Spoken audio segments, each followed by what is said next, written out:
challenges, and remarkable stories of individuals with disabilities. And you have a say. Our magazine programs empower communities with words for conversations and a common language to approach the world. For your infotainment needs, we have a great range of programs.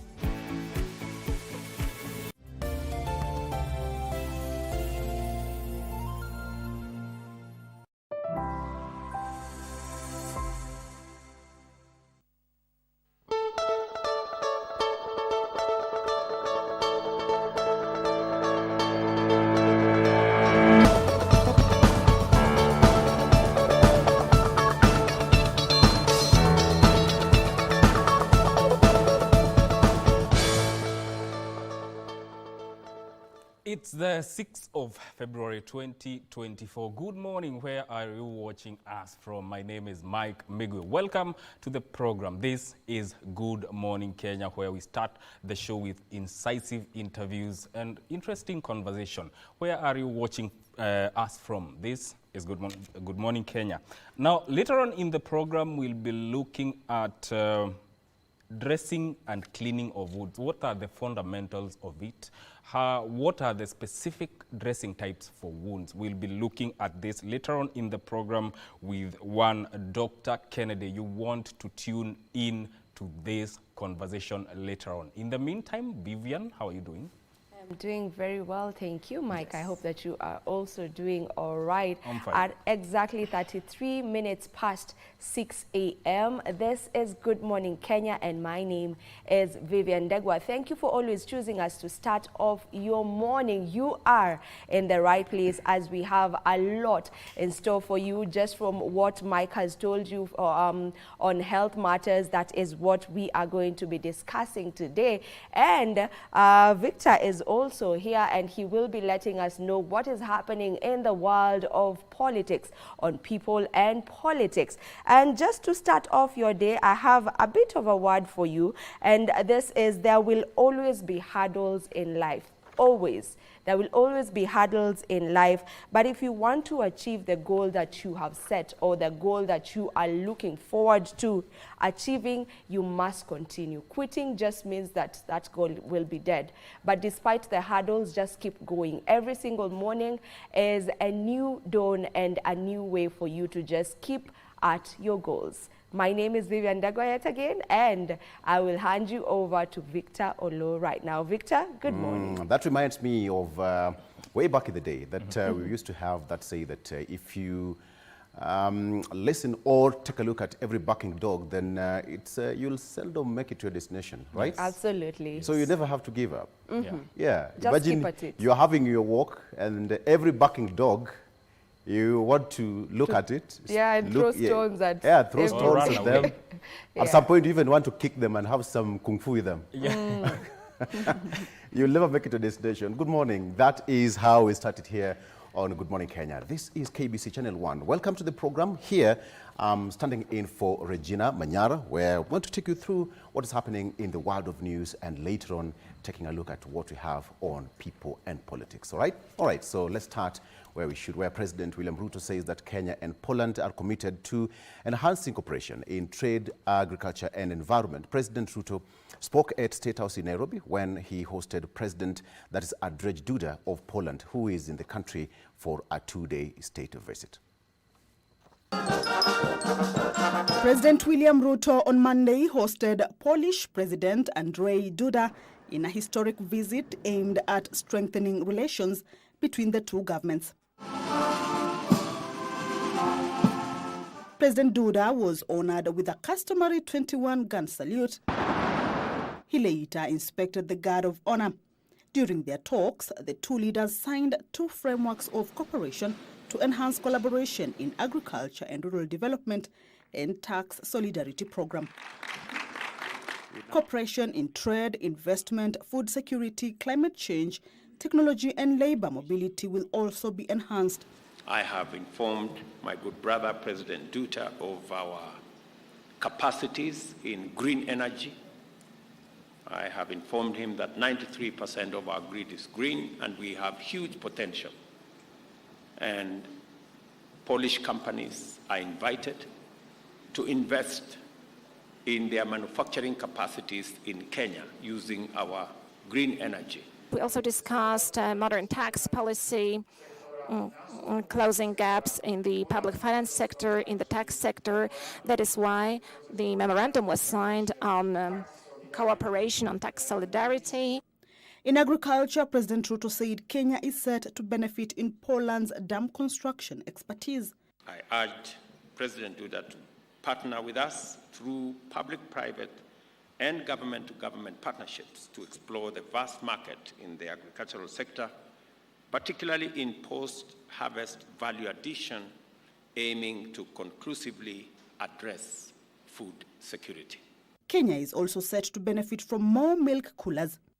We already have 350 milk cooling plants around Kenya, courtesy of a program between our two countries, and I am looking forward to the speedy conclusion of the other 650 milk coolers. We're the biggest producers and exporters of, among others, powder milk. So having said that, we are able to share our vast expertise and experiences. We have those experiences spanning tens of years, dozens of years in terms of modern milk production. President Ruto called on Polish investors to exploit investment opportunities in Kenya, given its strategic geographical advantage. With Nairobi serving as the hub and gateway for their regional and continental investments, as a technology powerhouse, Kenya offers unrivaled opportunities. The two countries also agreed on labor mobility that will open ways for Kenya's highly skilled labor to work in the foreign country. We have abundant, highly skilled professional labor, and Poland is a labor deficit country, and therefore we can establish a win-win framework. We look forward to fast-tracking this. They later held an economic forum for investors where they agreed on, among others, building the capacity of Kenyan youth through a skills development deal involving 15 Kenyan technical, vocational, educational and training TVET institutions. We have increased our budget both for TVET and university education by an extra almost 50 billion from this year, because high quality labor, highly skilled professional labor is a critical component of that will drive industrialization and manufacturing. President Duda jetted into the country on Sunday for a 2-day state visit en route to Rwanda and Tanzania. All right, victims of the deadly gas explosion in Embakasi say that they are still struggling to come to terms with the tragedy. A section of the victims who spoke to KBC on Monday said that a lot could have been done to avert the crisis, even as they doubted the number of casualties of the deadly explosion. Meanwhile, the Independent Gas Dealers Association has urged the government to strictly enforce compliance with set regulations and safety standards by all petroleum and gas dealers. Day 4 since the fateful Embakasi gas explosion. Residents say the trauma is still fresh in their minds. Mi kwangu vitu mingi zimechomeka. Viti, kitanda, kila kitu. So hadi nilikuwa na hama. Nilikuwa natafuta mahali kwa kukaa. Nilikuwa nishalipa rent. So hii hadi sina do. Pesa nilikuwa unajua kila mtu ana budget yake ya mwezi. So rent nilikuwa nimelipa, so ishapotea. Some of the residents tell us that the tragedy may have taken many more lives than those reported. Pepo nikajipeleka Embakasi hospital. Sijui huko wakaniacha huko. Na pia zini ndiye nilichukua huko. Sijui huko jaienda huko. Sasa kutoka huko sina fare. Nilitoka nikaambiwa umekuwa wewe toka. Watu wengi wameumia, waache kutudanganya. Kuna watu wamekufa. Kitu ya tatu tena, msaada imetoka. Serikali katoa msaada. Lakini chakula imepelekwa Embakasi ward, social hall, na hapa ni utawala ward. Lucy says she has had to foot her medical bills despite the announcement by the county government that it will be settled. Nikapewa matibabu nikafungwa, and then kutoka hapo nikatumia 2500. Nikatolewa hapo tena kesho yake nikalipa 500. The Independent Gas Dealers Association says it has made donations to the Red Cross to assist in the ongoing recovery efforts, even as the dealers urge the government to ensure stakeholders play by the books. In addition, we are pledging immediately another 1.5 million to the victims to ensure food distribution, blankets,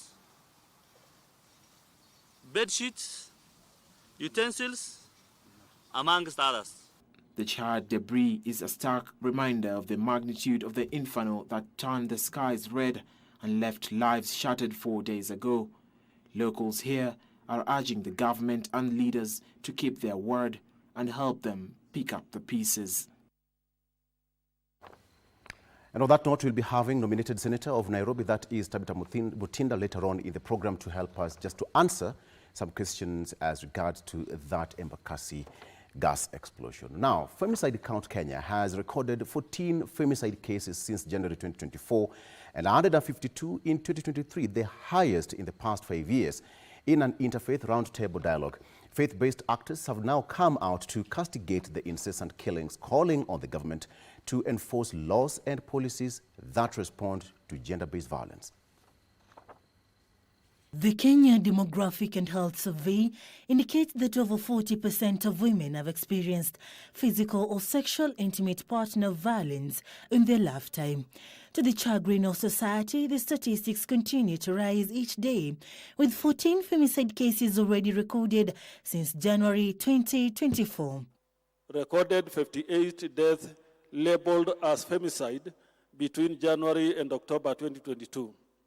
In 2023, the organization recorded at least 152 killings, the highest in the past 5 years, and 14 cases have already been reported in January 2024 alone. Faith-based actors are a worried lot, saying religious spaces are no longer safe spaces.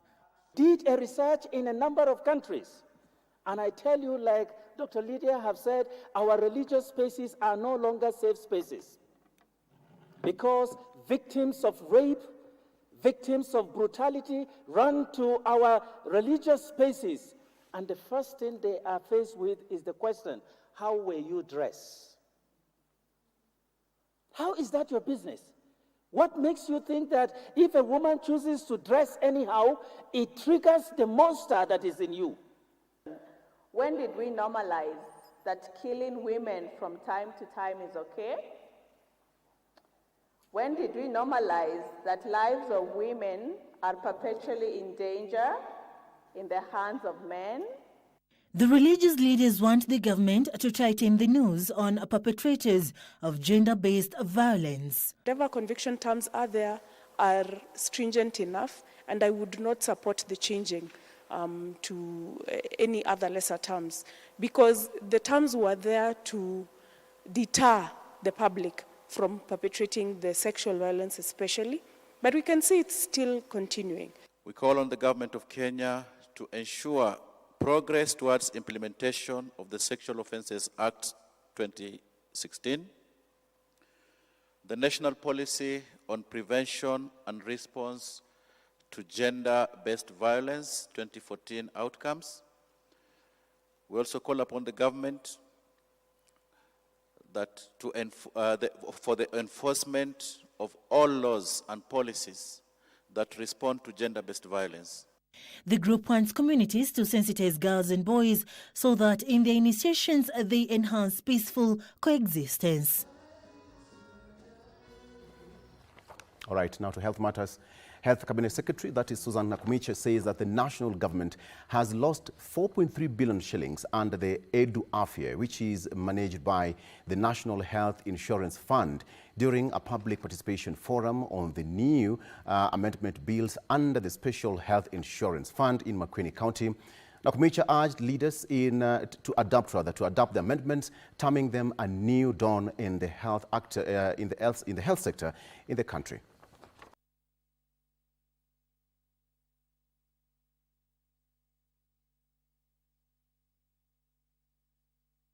Billion. 4.3 billion inaweza jenga hospitali za level 3. Hospitali moja ya level 3 kujenga ni about 70 million on the higher side. Ikiwa fully equipped, 70. So you can imagine how many 4.3 billion, how many of those facilities it can build. Personally, I have no issue paying, provided ile pesa ninalipa inahudumia watu 10, si ati iende kwa mfuko ya mtu. That has been the problem with NHIF. Right, that is Makueni Governor Mutula Kilonzo Jr., who said that he supports the amendments that called on the national government to source for more funds and cushion Kenyans who feel overburdened by the proposed medical scheme. All right.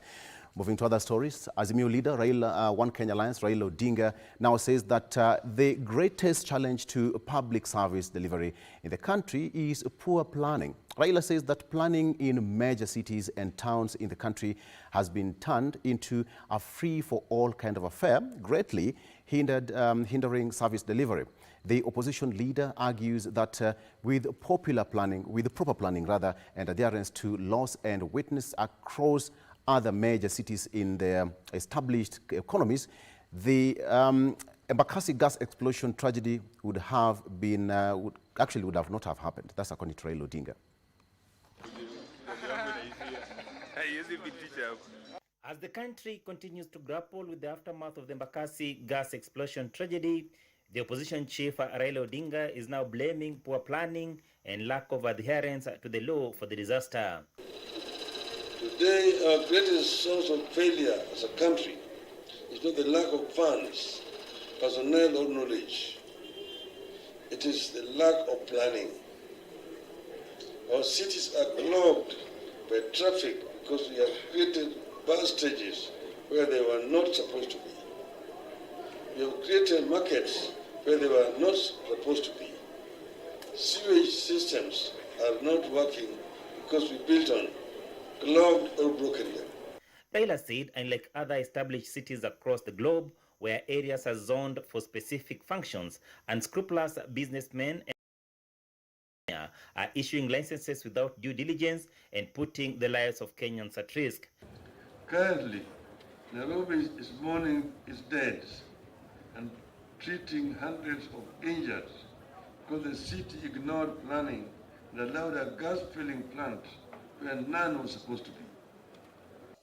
Our intention within the next 3 years is to provide adequate road network to all these settlements that you call informal.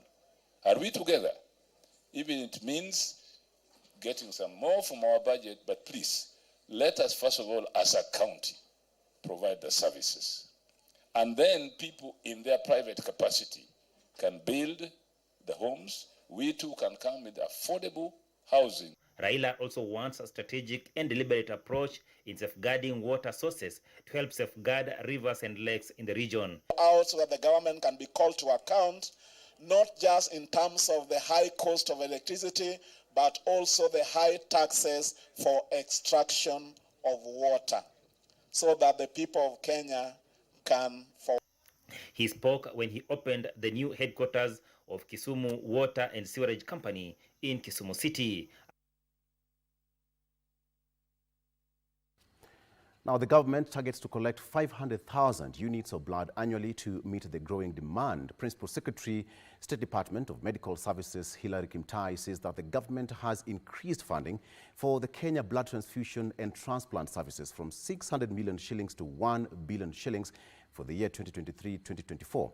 This, he says, has enhanced blood collection.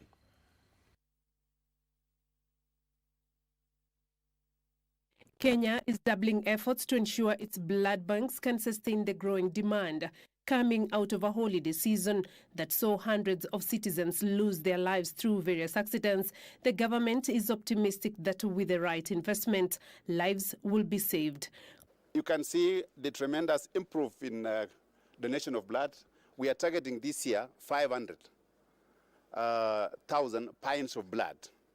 With that, at least we'll be in safe zones when it comes to blood donations or blood storage that we have in the country. Close to 500,000 units of blood have been saved in the bank, but the capacity still falls short of the recommended volume. We've had accidents, we've had challenges, our mothers facing challenges, especially on delivery, where they need emergency blood donation. So what we need to have is to have enough blood that has been kept for such emergencies. I want to assure the members of the public that we have enough storage facility. In fact, right now, our facility is being underutilized because the blood donation is less. The government recently digitized the donation and distribution process to cushion the blood drive against theft and impropriety. Those who are fearing that there's going to be, say, sale of blood, I don't think that is now going to happen, because there will be regulations, there will be laws that will curb such kind of acts. And that's the assurance that we are assuring the members of the public that they need not to worry, they need to come forward to donate blood so that we are all safe. Blood ambassadors led by the Kenyan Blood Foundation patron Shalin Ruto is calling on Kenyans to voluntarily donate blood. Our rallying call to us as Kenyans, we still have a pending target of about 300,000 pints to meet before June. And we're asking all our Kenyans to come out in huge numbers so that we can donate blood for emergency situations, for our mothers, and for all Kenyans in general. We have done a good job as a ministry, as the KTTA, but we still have low levels of blood. We still need more, and everyone who can give blood should give blood. Let us come out and really donate blood and save our lives. There's nothing we can do in this country. You cannot have a duplicate blood. It has to come from us. On Monday, Principal Secretary of State Department of Medical Services, Harry Kimtai, flagged off 150,000 blood bags and essential supplies to 6 regional blood centers and 43 blood satellites to the counties. Now, Chief Justice Martha Koome has called for collaboration between government agencies and stakeholders in a bid to resolve land disputes and weed out cases of land fraud in the county. Now, the Chief Justice spoke while commissioning a multi-sectoral group aimed at resolving land cases in Nairobi County, dubbed Nairobi Land Justice Working Group. Among the problems identified in the land acquisition that is in the subsector include double allocation and renewal of leases. Chief Justice Martha Koome on Monday unveiled a multi-sectoral team dubbed Nairobi Land Justice Working Group with the sole mandate of resolving land cases in Nairobi County. The team consists of judges from the Environment and Lands Court, representatives from the Directorate of Criminal Investigations, Ethics and Anti-Corruption Commission, the Attorney General's Office, and the clergy, among others. The move comes against the backdrop of myriad cases of land disputes, the reason being the Krima land ownership saga involving a 1,000-acre parcel of land in Njiro, Embakasi East. I think we are moving in the right direction, and we are going to figure it out, and we are going to get it right. The Chief Justice called for collaboration between government agencies and stakeholders to weed out the deep-rooted vice and expedite delivery of justice on land cases. When it comes to land, I think we have to be firm and do what has to be done at all the agencies, Lands Office, DCI, and all the actors as we have seen in the skit. We must do what we have to do. According to the Chief Justice, double allocation of land is the most notorious challenge. This land question is even more acute in Nairobi, with the myriad of problems that we have been told, which occur in the 4 zonal areas, and they span a wide range, including double allocation. Lands Cabinet Secretary Alice Wahome listed numerous cases of land fraud in Nairobi, warning the cartels that their days are numbered.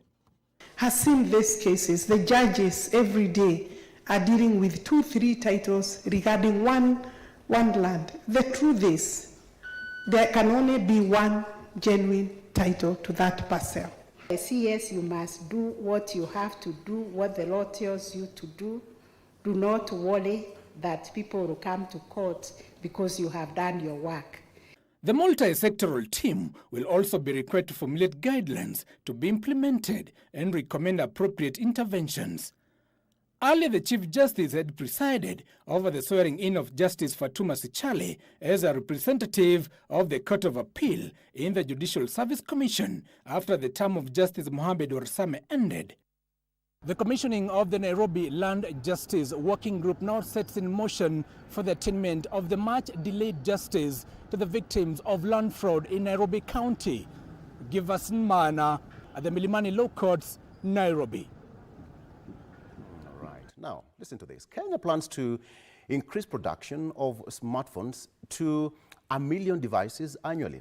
Information, Communication and Digital Economy Cabinet Secretary Eliud Owalo says the local assembly plant has so far produced 194,000 units with a daily output of 4,500 units. He was speaking at regional preparatory meeting for the upcoming World Telecommunications Standardization Assembly that is slated for October this year in New Delhi, India. Kenya unveiled its first smartphone assembly plant in Nairobi last year to produce low-cost 4G-enabled devices priced at $50. The smartphone assembly plant is part of the government's digital transformation agenda.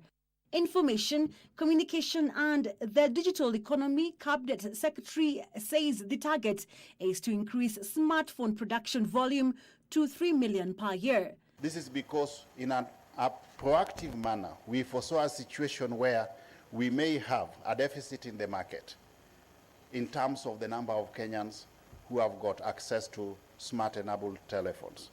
So to facilitate universal connectivity or meaningful connectivity for that matter, we envisage that at optimal capacity utilization levels, we should be able to churn out into the Kenyan market about 3 million handsets. He says over 15,000 government services have been onboarded on the e-Citizen platform. 2,660 public Wi-Fi hotspots have been set up across the country. In addition, fiber optic connectivity is being expanded to unserved and underserved areas. We speak over the past 1 year, we have managed to roll out a total of 8,419 kilometers against our target of 100,000 kilometers of fiber within the next 5 years. The ICT experts noted that Kenya needs to keep up with global ICT and telecommunication standards to avoid becoming the dump yard of counterfeit and substandard equipment. With a short lifespan associated with counterfeits, the threat of e-waste management will ultimately become real and catastrophic. Key issue for Africa is that we are net consumers of standards. And so our challenge essentially is to ensure that the standards that the equipment that we bring here are those that meet our standards in terms of our communications needs. They were speaking at the regional preparatory meeting for the upcoming World Telecommunications Standardization Assembly, slated for October this year in New Delhi, India. All right, so according to that story, Kenya is producing smartphones. I have an idea.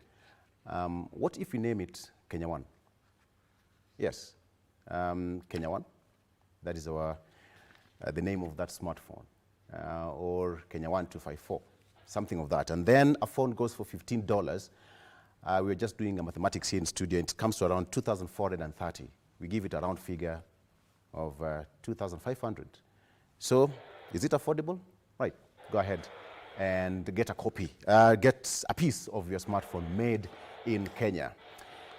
Now, Smart scrap metal collectors are now required to acquire a certificate from their area chief before any transaction with the licensed scrap metal businesses. Scrap Metal Council chairperson, that is Francis Mugo, says that this is part of efforts being taken to crack the whip on vandalism of transformers, guardrails and telecommunication infrastructure, including guardrails again and street lampposts. Scrap metal trade in Kenya employs over 2.4 million Kenyans, as hundreds of others benefit indirectly.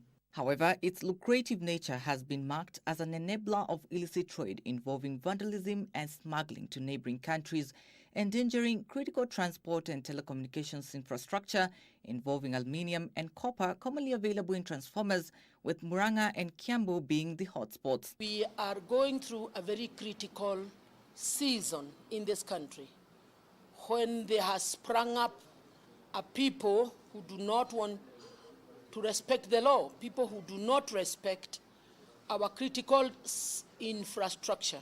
Vandalism in Murang'a has been on the rise, and particularly on that road of Murang'a, the highway, the Marura road that is currently ongoing. So we agreed with them and we gave them a month, that within that 1 month, if they are not going to make sure that vandalism goes down, if they are not going to buy anything that has been gotten from vandalism, we are going to introduce a moratorium in Murang'a. The Scrap Metal Council chairperson says the available regulations seem to be doing little to regulate the vandalism of key infrastructure. That even the chiefs themselves can visit the yards.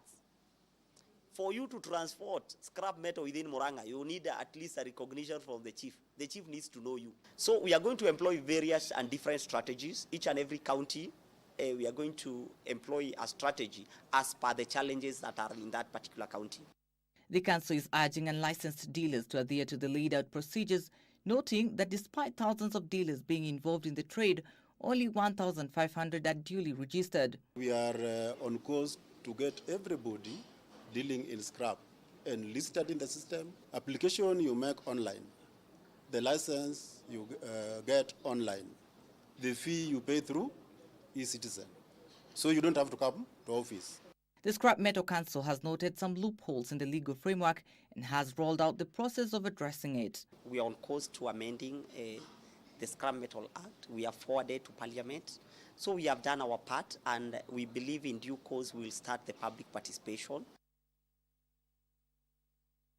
Now, Transport Cabinet Secretary Kipchumba Murkomen flagged off a new 50 standard gauge railway wagons that are expected to help increase ferrying of cargo to hinterlands. Murkomen says that an additional 250 wagons are expected to arrive in the country in the next 2 weeks from Tianjin in China. The new 50 wagons, which arrived in January 2024, have been duly inspected by Kenya Railways engineers and certified for movement. Transport Cabinet Secretary officially was at the Port Reitz Freight Station in Mombasa for flagging off the wagons. The additional coaches are expected to support the high demand for SGR passenger services that saw an increased frequency, with an addition of a night train service and a stop in Voi. Each of the new wagons has a capacity of at least 70 tons, enabling movement of heavy containerized cargo. Noting that 250 more wagons are expected this month, Murkomen said ferrying cargo via rail helps reduce damage of roads. Transport is a key enabler of the aspiration set out in our country's long-term development blueprint, Vision 2030. My ministry, therefore, will ensure we have the requisite human capital, operational assets, and information systems that are geared towards achieving this very important goal. Will be also another game changer that we'll also be introducing the reefer wagons. So we will also be able to help our farmers who are doing export of flowers and fresh produce. That from Nairobi now to Mombasa, it will only about 5 to 6 hours. Plans are also underway to ship in 20 Madaraka Express coaches, comprising 4 business class coaches, 3 first-class coaches and 12 economy coaches and 1 power car. What we have been doing is to increase our numbers in terms of the wagons, in terms of the coaches for passengers. We are also planning to increase the number of locomotives. 6 of them will have provisions for persons with disabilities. Murkomen says the volume of cargo transported via SGR increased by 7% from 6.09 million tons in 2022 to 6.53 million in 2023. Madaraka Express passengers increased by 12% from 2.39 million in 2022 to 2.73 million in 2023.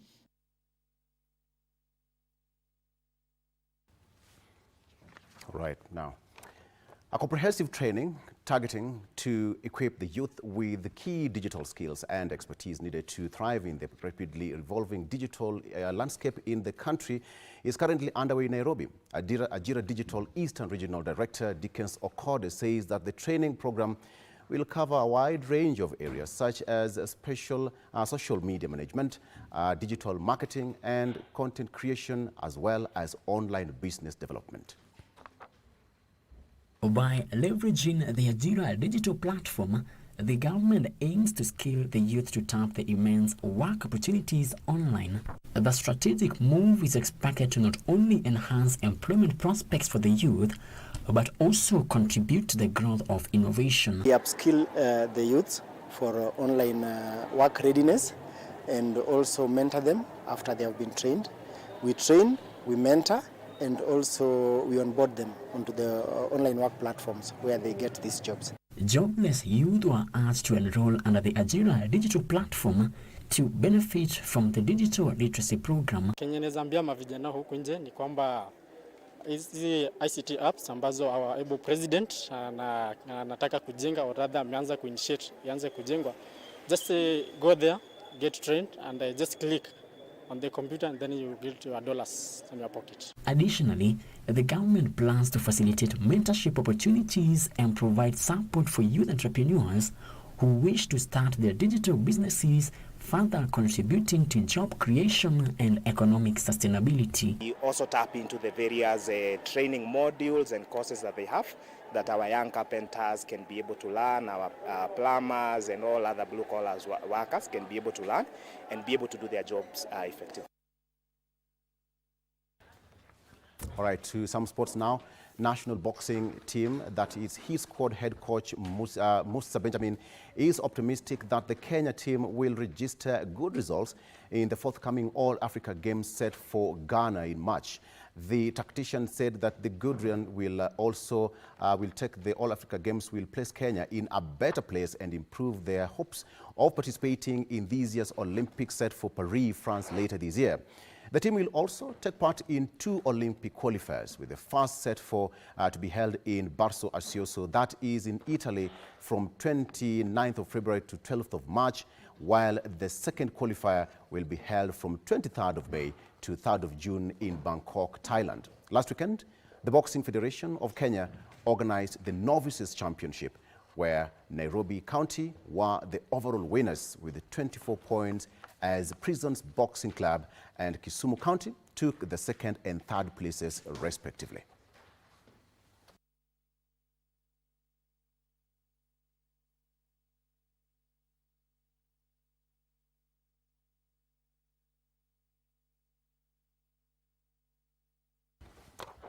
All right, we are done with news, business and sports as well. Let's take a break. When we come back, we are getting into people and politics, and my guests are already in studio.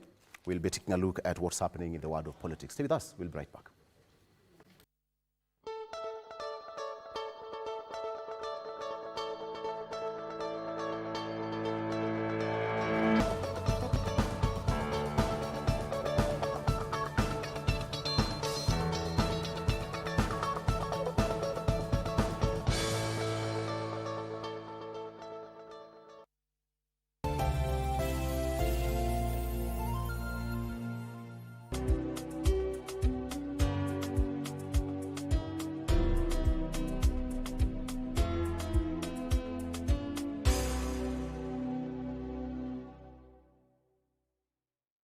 你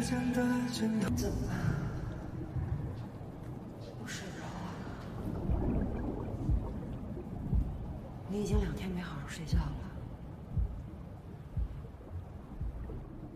这些装置到现在本身也该做补偿修整了。确实是，所以现在大部分工程师想暂停反映黑项的工作。这是故障列表和代码。就去抓他呀！你说所有跟他接触的人都自杀了，那是他杀的吗？你证明不了，你没证据。时间的尽头。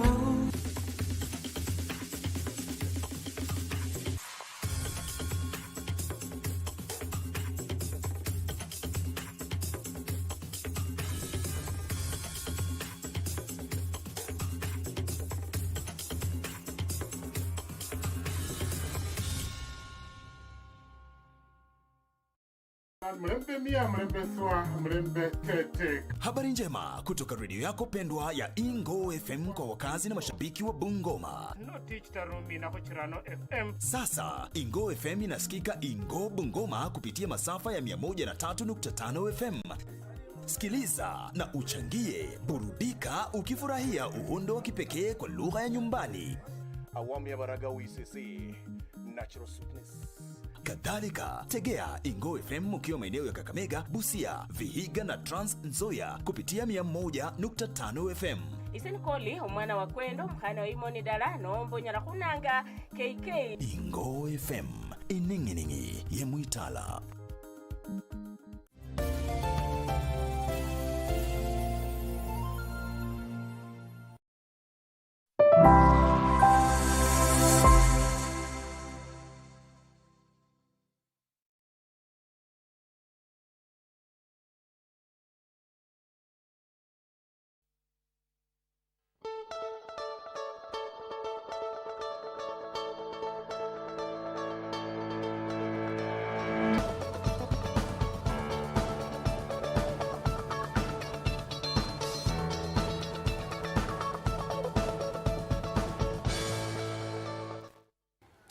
All right, so let's take a look at what we have on the traffic situation before you leave your house. So let's start with the capital city. Not so good. If you are in the house, I don't know how you're going to get to the CBD. Let me start with Thika Road. Thika Road, the first culprit is always a mess. This is where it is right now. The traffic situation getting all the way to Kasarani today. Past Safari Park, actually it's just right outside Safari Park Hotel, and it extends all the way from Safari Park coming down to KCA University, that is Madari Mental Hospital, until you get to Muthaiga Square interchange. That is the traffic situation on Thika Road. Now, the worst thing is that the main highway is affected as well as the service lane. When you come to Kiambu Road, the traffic along Thika Road is also affecting this section. That's also extending all the way to the Directorate of Criminal Investigation. After that, it's moving as you come towards Globe Roundabout. How about if you're headed towards the National Museum, around that area, as you head towards University of Nairobi Parklands campus, is also not okay. Must be something, and that is also affecting that stretch headed towards Villa Rosa Kempinski towards Western Roundabout. How about coming into the CBD from the Western Circuit of the county? So far, so good, moving pretty fine. You can use an alternative route if you're coming from western part of the country. Langata Road looking okay. You can just now come to work or go about your business very quickly. Very quickly, let's head over to Kisumu City and see what's happening. In the lakeside city of Kisumu, so far so good, nothing to report about. The entire stretch of Kondele, that is Kakamega Road coming down to Kondele roundabout, moving pretty fine, coming to United Mall, around that area, that is Kibuye Market.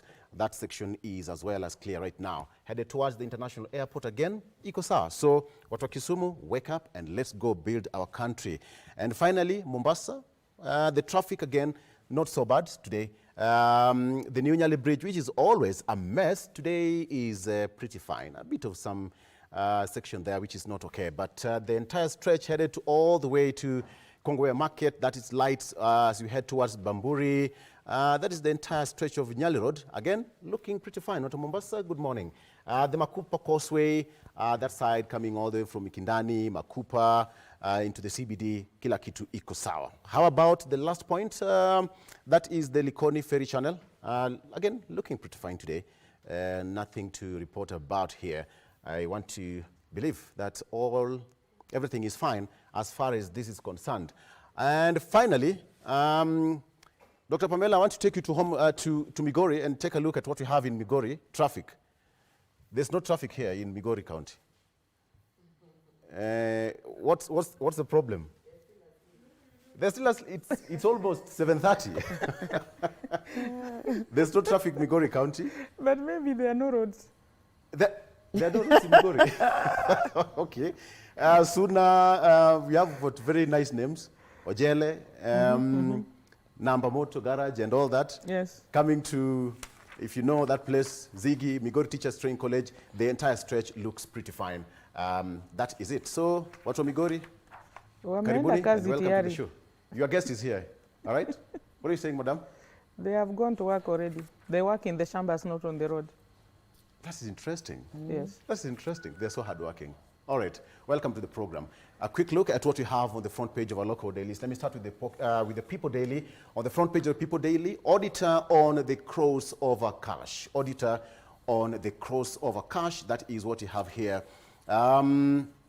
The story says that petitioner wants MPs to sanction Gathongo, claiming her office had led to loss of public funds, particularly funds affected outside budget. That is also the front page of the People Daily. Auditor on the crossover cash. The petitioner wants MPs to sanction Gathongo, claiming her office had led to loss of public funds, particularly funds affected outside budget. That is also the front page. Again, ministries at pains to explain order on cash school payments. This is what is here. Remember, the CS for Education said that national school will start to pay school fees on e-citizen. Ministries at pains to explain order on school fees payment. And here, Moi relative pleads for financial support. Lawyers for the family of Jonathan Moi, Duncan Okach, were in Milimani Law Courts yesterday, where they filed an application to compel the executor of the estate of the late President Daniel Arap Moi to confirm a grant that his grandson of 14 years may get medical attention from his shares. Suicide survivor on drive to save lives. That is what here on the front page of the People Daily. My guest in studio, I have Dr. Pamela War from Migori County, Member of Parliament, Migori County. Welcome to the program, Mheshimiwa. Thank you very much. As well as nominated Senator Gloria Oroba joining me in studio. Let me start with you, Gloria. Auditor on the crossover cash. This is not the first time you're having an issue with the Auditor General. So now, the guillotine is falling on her doorstep, quite literally. I think it's an issue of accountability. Right. Yeah. And most of the times, I think what we need to do, we should not fall for the sensational journalism. So it's an issue of accountability. Yes. And I believe that Kenyans have a right to ask for accountability, but let us be factual when we are playing that oversight. So for me, I want to stick with the facts that are there. And I want to urge Kenyans to stick with the facts, because we know about sensational journalism and reporting and all this. So, yeah, but, you know, the issue of corruption, as Kenya Kwanza, that's one of the things that we are dealing with. So when we are seeing people asking for accountability, let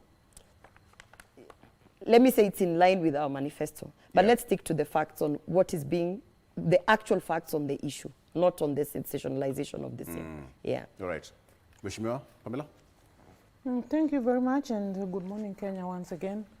I think it is in order that Kenyans get to know how their monies are being used, and if there are queries, it is important that the person in charge, the responsible, that we can clear the air for us, is actually the Auditor General, because as we all know, budgets are made, funds are released, projects are implemented, and after that, the auditor has the mandate to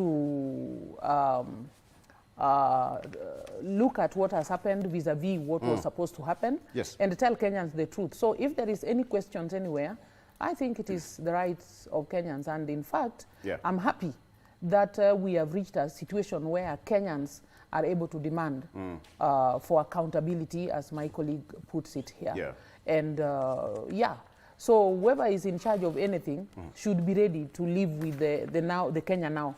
You know, we used to be in a Kenya where not many people were bothered about whatever taxes they paid, did or did not do. Yes. But right now, I think we are in a situation where everybody is knowledgeable and they want to know what has happened. So it is in order. I think let us get the right answers from the auditor and clarify everything that somebody might be suspicious about. Absolutely.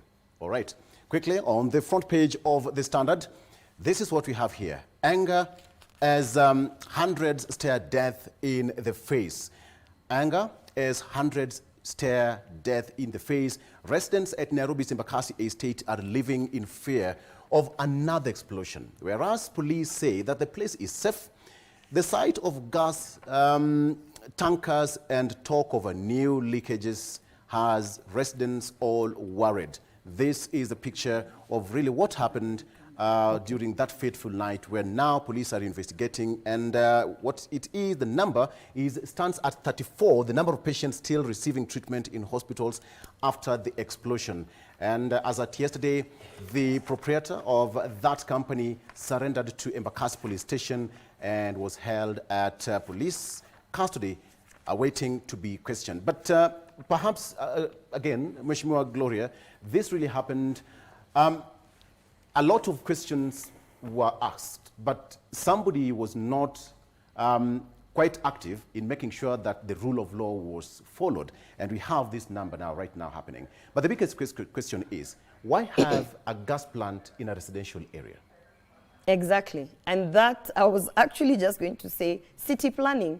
You know, we have courses. I have a background in architecture. Yes. And I'm telling you that we have very knowledgeable people, Kenyans, who go out to study, to, you know, take up certain careers. But for a long time, we have not taken city planning seriously. It's about industrial zones, manufacturing zones, you know, and then residential zones. And I always ask this question. It's the same you see every time you go to a fuel station and there's a restaurant or a club. Yes. And you ask yourself, who has been doing the planning of Nairobi? Who? And if at all there is any planning. Yes. So for me, first it's a question of city planning. Are we taking it seriously? What kind of legislation do we have existing? Can we go back there? And as a legislator, I'm speaking because I'm now doing research on what I've seen a lot of conversations with Kenyans on Twitter trying to figure out, you know, during that time of Kidero, there was a plan for ABCD, what's happening now with our county. But we need to go back to city planning and understand why certain rules and regulations were placed in terms of separating industrial zones and certain business entities from residential places. Yeah. But I want to also congratulate the quick response that both the national government and the county government gave during that time of crisis. And I know that it will never be enough. The response and the immediate interventions that can be given after an accident will never feel enough, because in the first place, we should not have those kind of incidences. But I think, and I want to congratulate the response from both national and county government. And I also want to say this: corruption kills. Corruption kills. It kills. Yes. Right. What we have seen, and if we are not careful, what we continue to see is that the ultimate end result of corruption is death. Yes. Yeah. So someone somewhere was compromised, an officer, you know, an environmentalist who was going to give some certain certificates or whatever for compliance. Someone was compromised, and the whole result of corruption is that people die. It comes in different forms. Yeah. And this is the message that I keep telling people, that you think it's just a small bribe. You think it's just a small step and nobody's going to notice. But corruption kills. Yeah, we look at the ripple effect. Yeah. Yeah. Mheshimiwa Pamela, look at the number of deaths, and a lot of complaints have been there that this plant has been there for a number of years. And nobody cared to listen to them until that fateful night. And now, even the president said that the culprits and people who are responsible should be arrested and arraigned. I don't know what you think. She's talked about city planning, but we all know that the population in the country is completely, we are not able to have our population in the city. It's rising exponentially. So what are you going to do in such a situation? Perhaps this is just but a classical example of probably something that is about to happen somewhere else. Thank you very much, Victor. Allow me to first say pole to all those affected families and beloved citizens of Kenya. Having said that, it is important to note that in Kenya, we have laws, plans, regulations, and everything. But unfortunately, every other time we have floated them, knowingly or unknowingly. Yes.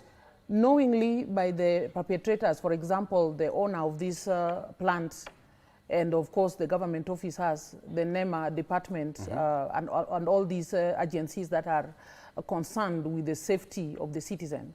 I believe some of these misplaced things, whether they are businesses, development agenda or whatever, they know about it, that this one is actually misplaced, but we have always ignored it over the years. And it is unfortunate, much as we appreciate the quick response of the national government or the county government, but did we really have to wait until this kind of thing happens? And it has been happening in Kenya. There have been very nasty scenarios. For example, look around, even petrol stations. We have petrol stations, and around this, there are buildings that are housing people and other businesses. To me, that is a scare. In fact, one of the most caring things that I always dream about is my sons and daughters living somewhere in an apartment which is attached to a petrol station. Because that is death. That is a death trap. And many other things next to dams and all even our dumping sites. So when you are talking about the concept of the city planning of Nairobi, I know the population has risen, yes.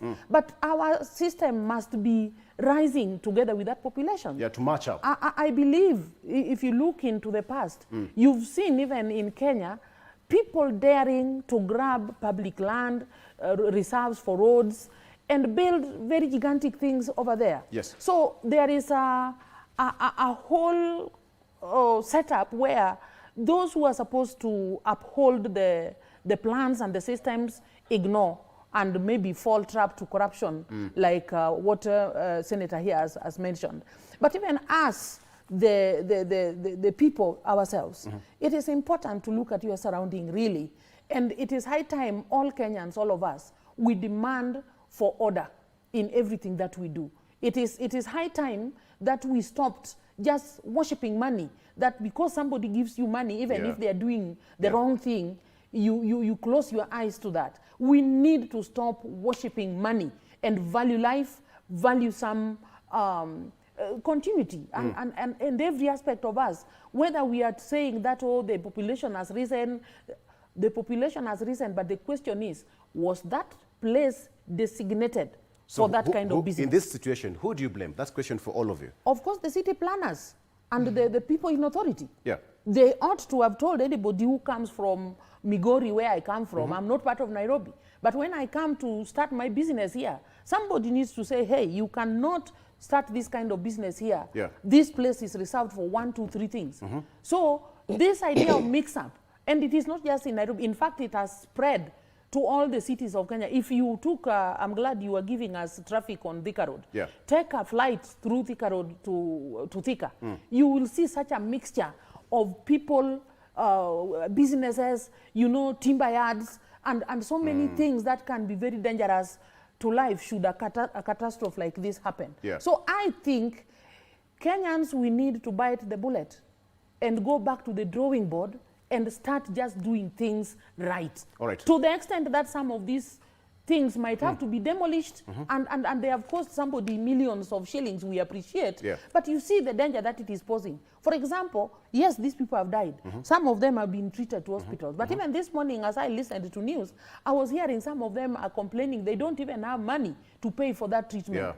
And so we give very many leeways to creation of suffering as opposed to security and health for our nation. Senator Gloria, who do you blame in this It's very easy to blame anyone but yourself. It's very easy. It's very easy. Right. You know, every time something happens, utasikia mtu anasema, serikali inafanya nini? What are these people doing? But let me ask you, every single household that was around that place was a rental. Yeah.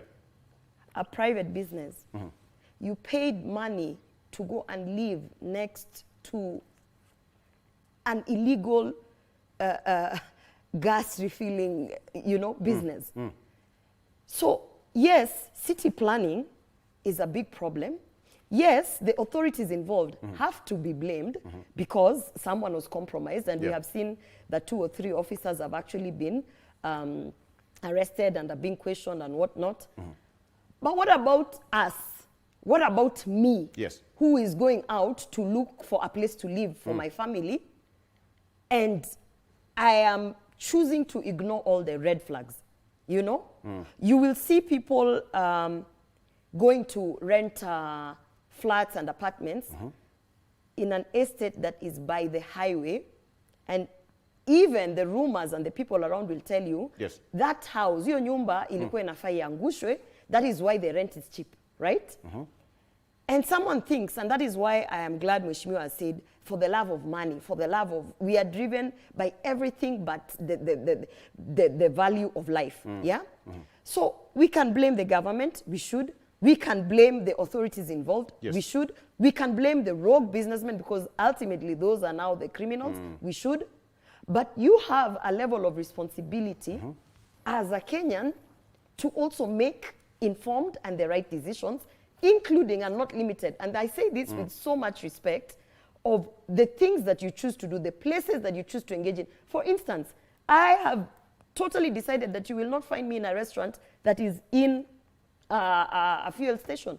You will not find me sitting in a restaurant. And if you find me, walk up to me and ask me, you said. Now that is personal responsibility, right? Yeah, that's also my personal responsibility, And I've also, and I ask people, a basic thing when you're put for rules, when you are at the fuel station, even if you're sitting in a matatu, it clearly says no use of phones. Kenyans they don't want to follow rules.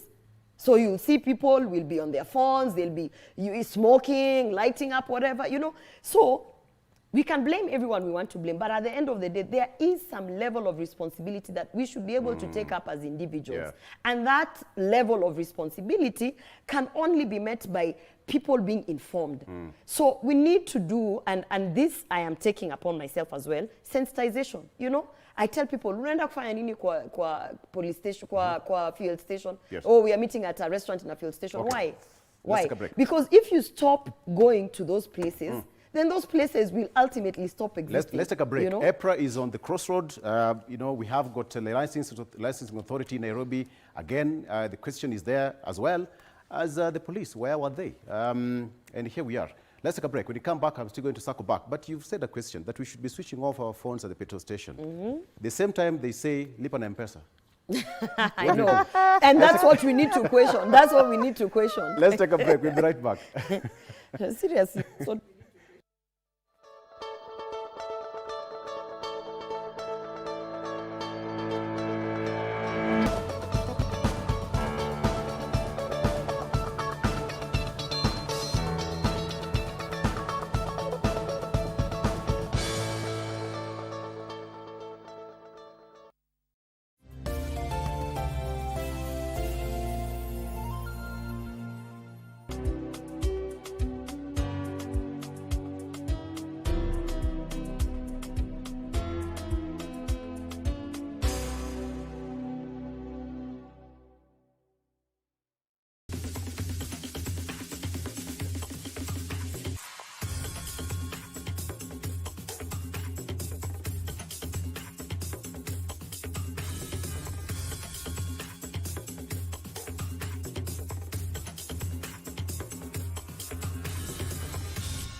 In heaven's name am I doing? Cannot tell you anything. Why not? Because I am afraid that you'd want to go looking for him. Satisfied now? Did something happen between you and Marcelo? Rodrigo is in serious trouble. That Lucia is still crazy over heels about you. Oh, Dad, you were very generous to give my sister an apartment that cost millions. But when I asked for something, you refused to give it to me. Enough, Nora, that's enough. What are you talking about? What have I done now? Getting Nora Gahiola pregnant enough for you?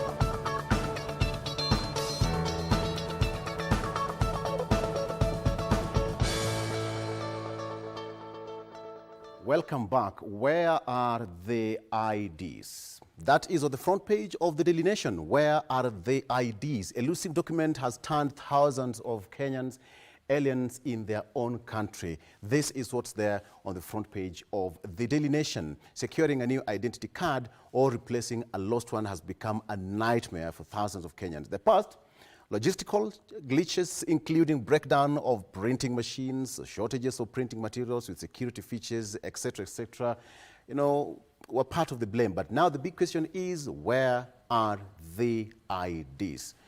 Daktari, where are the IDs? That is very interesting. Where are the IDs? Where are the IDs? Even me, I'm also asking because the persons, the registrar of persons should be able to tell us where the IDs are. And it is actually a pity that some of our young people are not able to even register for some of the things that they're supposed to do, including their studies or apply for jobs, because they don't have these IDs. So the answer still, unfortunately, we will demand it from the authorities concerned. In this era, I think it is good to be informative. Like just quoting from my sister here a few minutes ago, we said, yes, people can be still blamed for taking responsibility. But there is also need for sensitization and awareness creation. I believe if there is some acute problem that the authorities concerned with IDs have, why they cannot process them and give them to Kenyans, that needs to be said so that people know exactly what is happening and what is not happening. But it is my prayer that these IDs should be one of the easiest things to be given to Kenyans when they need it. Because I know, as somebody who has been working with the youths and the young people, I know the challenges they go through because of lack of these IDs, especially those that live in the rural areas. So we need to tighten our belts here and sort out whatever issues that may be there, because otherwise a question like that should not arise from Kenyans asking for just to be recognized as Kenyans. All right, Senator Gloria, back in the day, IDs were being issued in high school. Before you leave Form 4, all of us had their IDs. So the question is, what changed? A lot of things changed. Back in the day, we didn't even have technology that vast. So a lot of things changed. Although some of the things should not have changed. Let me talk about two things first. There is a push to devolve certain services, such as passport and IDs. And while I see the need of devolving those kind of services and, you know, access to such documents, I will also say that I believe with these particular two things, the passports and the IDs, as much as we want to use the devolved systems, I am of the opinion that it should remain centralized. Because let me tell you what happened. A couple of years ago, we tried to devolve our passports. We tried. And the issue of verification, background checks, and ensuring that the right people are actually getting issued with Kenyan passports became a challenge. And to some certain extent, the weight or the strength of the Kenyan passport actually went down. Because it was known or that there was a lot of glitches and all these, let me say, criminals who are walking around with Kenyan passports. And somehow the international community felt that the Kenyan passport is no longer that much, does not hold that much strength in terms of background checks and, you know. So while I see people saying, devolve it. If you are from a certain county, get your ID from a certain county. If you are from a certain region, get your passport from that region. Yes. I will tell you something. The moment we start thinking that direction, we will have sold our country. So let's, while we are thinking of the solutions of how to deal with the backlogs and the logistical nightmares of distribution of these IDs from a central point, we should also remember that some of these bureaucratic, let me say, steps are there purposefully to ensure that the right people are being issued with that documentation. Now, it's supposed to take a month for a Kenyan, on the maximum, for a Kenyan to get their ID. Yes. But a suggestion has been put out, and I want to echo it, that from the moment you are born Kenyan, with a Kenyan birth certificate, we should get to a point where we don't have any backlogs of existing applicants. Because if you are born Kenyan, and you have a Kenyan birth certificate, it's just a matter of time, 18 years to be precise, for you to get an ID. So we should get to a point where the only thing that is required for that ID to be issued is proof of life. Yes. Meaning, if today I give birth to a child, and the child gets a birth certificate that is Kenyan, already in the system, there should be generated an ID for 20 or whatever the year is that that child will be 18 years old. And now the issue will become, I need to go and collect once I reach 18. So it will not be an issue of printing and whatnot. But obviously, then the question comes to, we keep changing these documents. Yeah. So obviously, within 18 years, the document has been changed like, I don't know how many times. Why? And now, maybe Kenyans need to start understanding why we were talking about Huduma numbers. You know, in other developed countries, you have a unique number that identifies you. And that number, it never changes. For instance, I lived in Denmark. The number that I had when I was there as a resident will remain the same whether I go back after 20 years. It will be the same unique identifier, and that is the number that is put in my identification card. We need to now start thinking futuristic so that we are not talking about new generational IDs. We are just talking about a unique identifier that will remain the same. I mean, the government should put stringent measures to ensure that, I mean, it's okay. When you go to Jogo House right now, people are looking for, not Jogo House, but teleposter towers. People are looking for passports, but that is not out there. I mean, go and walk for a number of days, months, but that document is there. You know, the issue of the passports is completely because we have been having challenges in terms of the smaller booklet of passports. So the issue of passports is not an ongoing, it's not a recurring problem. It's a problem that we are experiencing this particular time, you understand? There's a high demand But for the issue of IDs, and that's what I want to address, because the issue of passport, if we have to talk about that, that's completely separate. Some things need to be done within the service delivery of the issue of passports. And I personally believe that some individuals need to be fired in that particular department. But what I want to focus on is the issue of the IDs, because that is what is on the front page today. Right. And on that particular issue, I still feel that we are not being futuristic in terms of how we are addressing the problem as at now.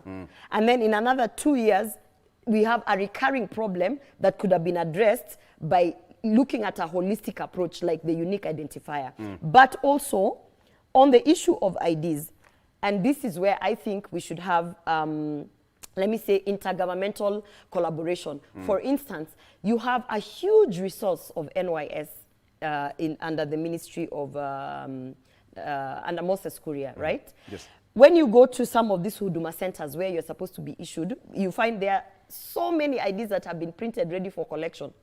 But the logistics and the human resource involved in ensuring that the person collecting the ID and the ID is the same person. So we can use the NYS as that, you know, because sometimes you go to a Huduma Center and you look at the tables full of these cards and you wonder, why are these cards lying here? And you'll be told, we need to sort them out. Sometimes people come and they're told, hakuna mtu wa kusearch. How? When we have thousands and thousands of youth under NYS who could also participate in this very logistical nightmare of distribution of IDs down to the county level. Again, sometimes we have to blame ourselves because we've had some administration officers saying that they have got IDs lying somewhere there in chief's offices. And nobody is taking them. And nobody is taking them. So, and you know the other thing, when they don't take them, they either decide, either they think they are lost or whatever. Someone, you find someone has applied, then they've taken so long. Sometimes they even apply, they leave the country. Maybe they're working in Uganda, wherever. Then they come back, they're like, oh, I've applied for an ID. But you kwa kitambo, let me apply again. You have Kenyans who are very peculiar. I get it. So at the end of the day, there are two things. Obviously, there's the logistical nightmare from government side that needs to be sorted out. But again, I bring it back, personal responsibility and accountability. Kenyans also need to understand that we as individuals have to also hold, somehow we are responsible. So those thousands and thousands, like today, I can challenge anyone to go to any Huduma Center. You will see thousands of cards and they're just sitting there. And you'll find someone has applied and then they go to a different Huduma Center, they apply, they go to a different, sasa unashanga, what is going on here, you know? Yeah. All right, okay. The big question I want to ask you, ladies. Experts now say that there are 7 burning questions on the housing levy. It's on the front page of the Daily Nation.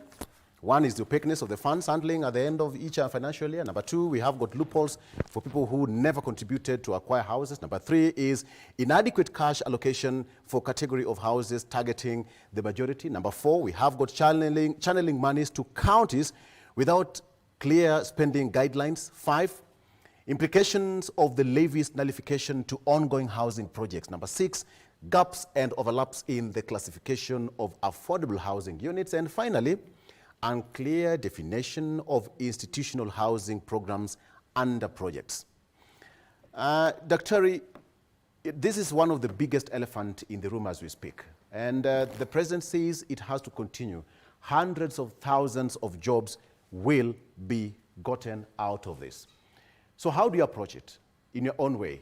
I'll come to you, Senator Gloria, because of your planning, probably the issue of construction. You have that an idea as well. So how do you go about it? Dr. You called it rightly, the elephant in the house. I think it is good to acknowledge that going back, I'll take you back a little bit to when we were campaigning for these seats. There were these major teams, the Azimio team and the Kenya Kwanza.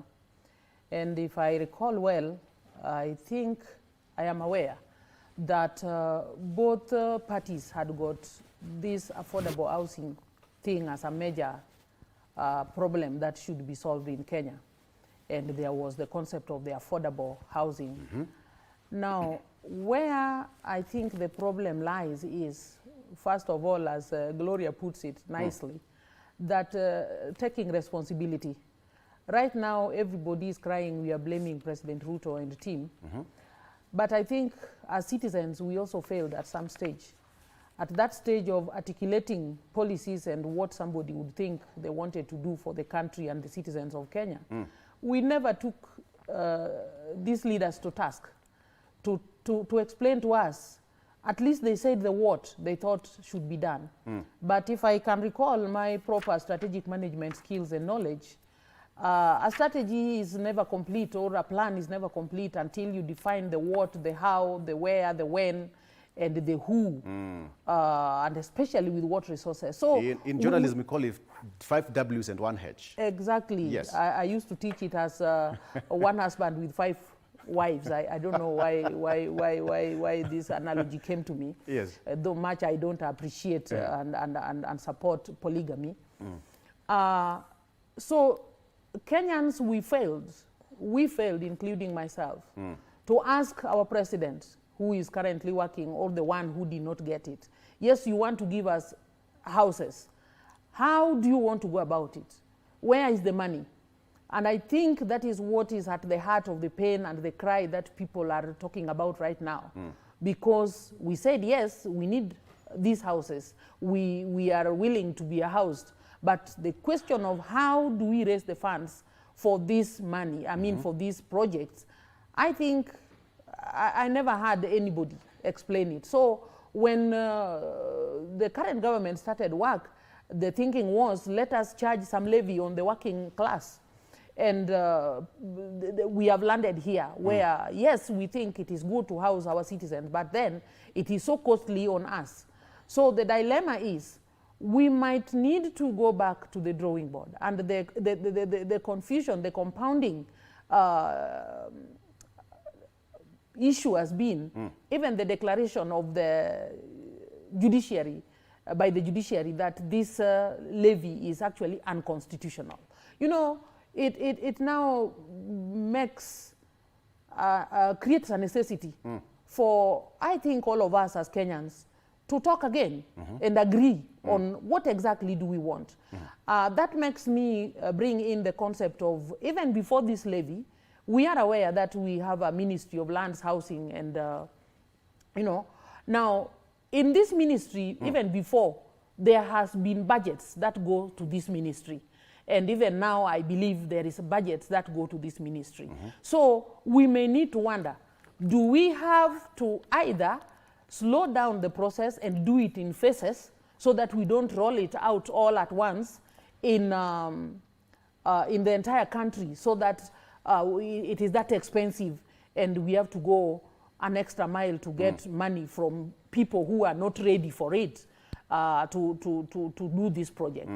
Otherwise, if that confusion can be settled so that people agree, yes, this is good for us, but in terms of priority and in terms of affordability, we may not afford it now. Like the entire Kenyan population, I know the president is aware, everybody is aware, are saying that yes, it is a good thing, but it is like the economy cannot sustain it, because when this and this is done, even now our own family economy collapses. And I think this is the dialogue that needs to go on in our country, and we see another way of trying to do it. Allow me to ask you this either through question. the regular budget of the ministry or piecemeals that can be afforded by the government. Assume that Azimio was in power today.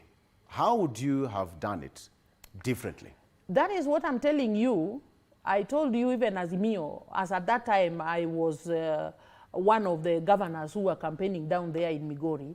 But I told you that the truth is, even Azimio did not explain to Kenyans, like, how exactly would these affordable houses be achieved? And I think Kenya Kwanza also didn't. So that's why I'm saying this blame game and kurushiana maneno is not helping Kenyans. It is throwing everybody into further confusion. I think it is good to be bold enough and say, yes, Kenyans, we told you this is what we are capable of doing, but the how part of it we never explained, and this is what we thought, so that there is a consensus. All right. Senator Gloria, you had that? I think everybody wants to go to heaven, but nobody wants to die. Everyone wants to go to heaven, but nobody wants to die. No one wants to die. It's like, tunataka kwenda mbinguni lakini kama hiyo ndio njia, wacha ikae. But I'll tell you, Kenya Kwanza has a manifesto called the plan. That plan is not a making of the president or the people around him. It's a making of nationwide economic forums. Meaning, in every single, and I challenge anyone who thinks that I'm just making this up, in every single county, we had economic forums. Yes. In those economic forums, we spoke about economic activities and basic needs that Kenyans wanted once Kenya Kwanza got into office. In those forums, we explained that if we are going to go this direction, these are some of the repercussions we are going to take. Those were utterances that we literally, during the campaign trail, said, we will reduce the borrowing. We will get ourselves out of the hole. We will ensure that the taxes, you know, what we make as a country is what we are going to try to live by. So Kenyans who voted the Kenya Kwanza government in are very aware that any developmental project will definitely be impacted by the taxes that are being collected. Right. So Kenyans are aware. Yes. And one thing I want to remind people is that, what is a government? A government is a system of order. You vote in a government to have a system of order to ensure that every single Kenyan is provided for with their basic needs. And this is the reason why we have healthcare that the government is working on. This is the reason why we have an education system that the government is working on. And equally, why we are insisting, and we are not going to be digressed, this is also the reason why we are looking at housing.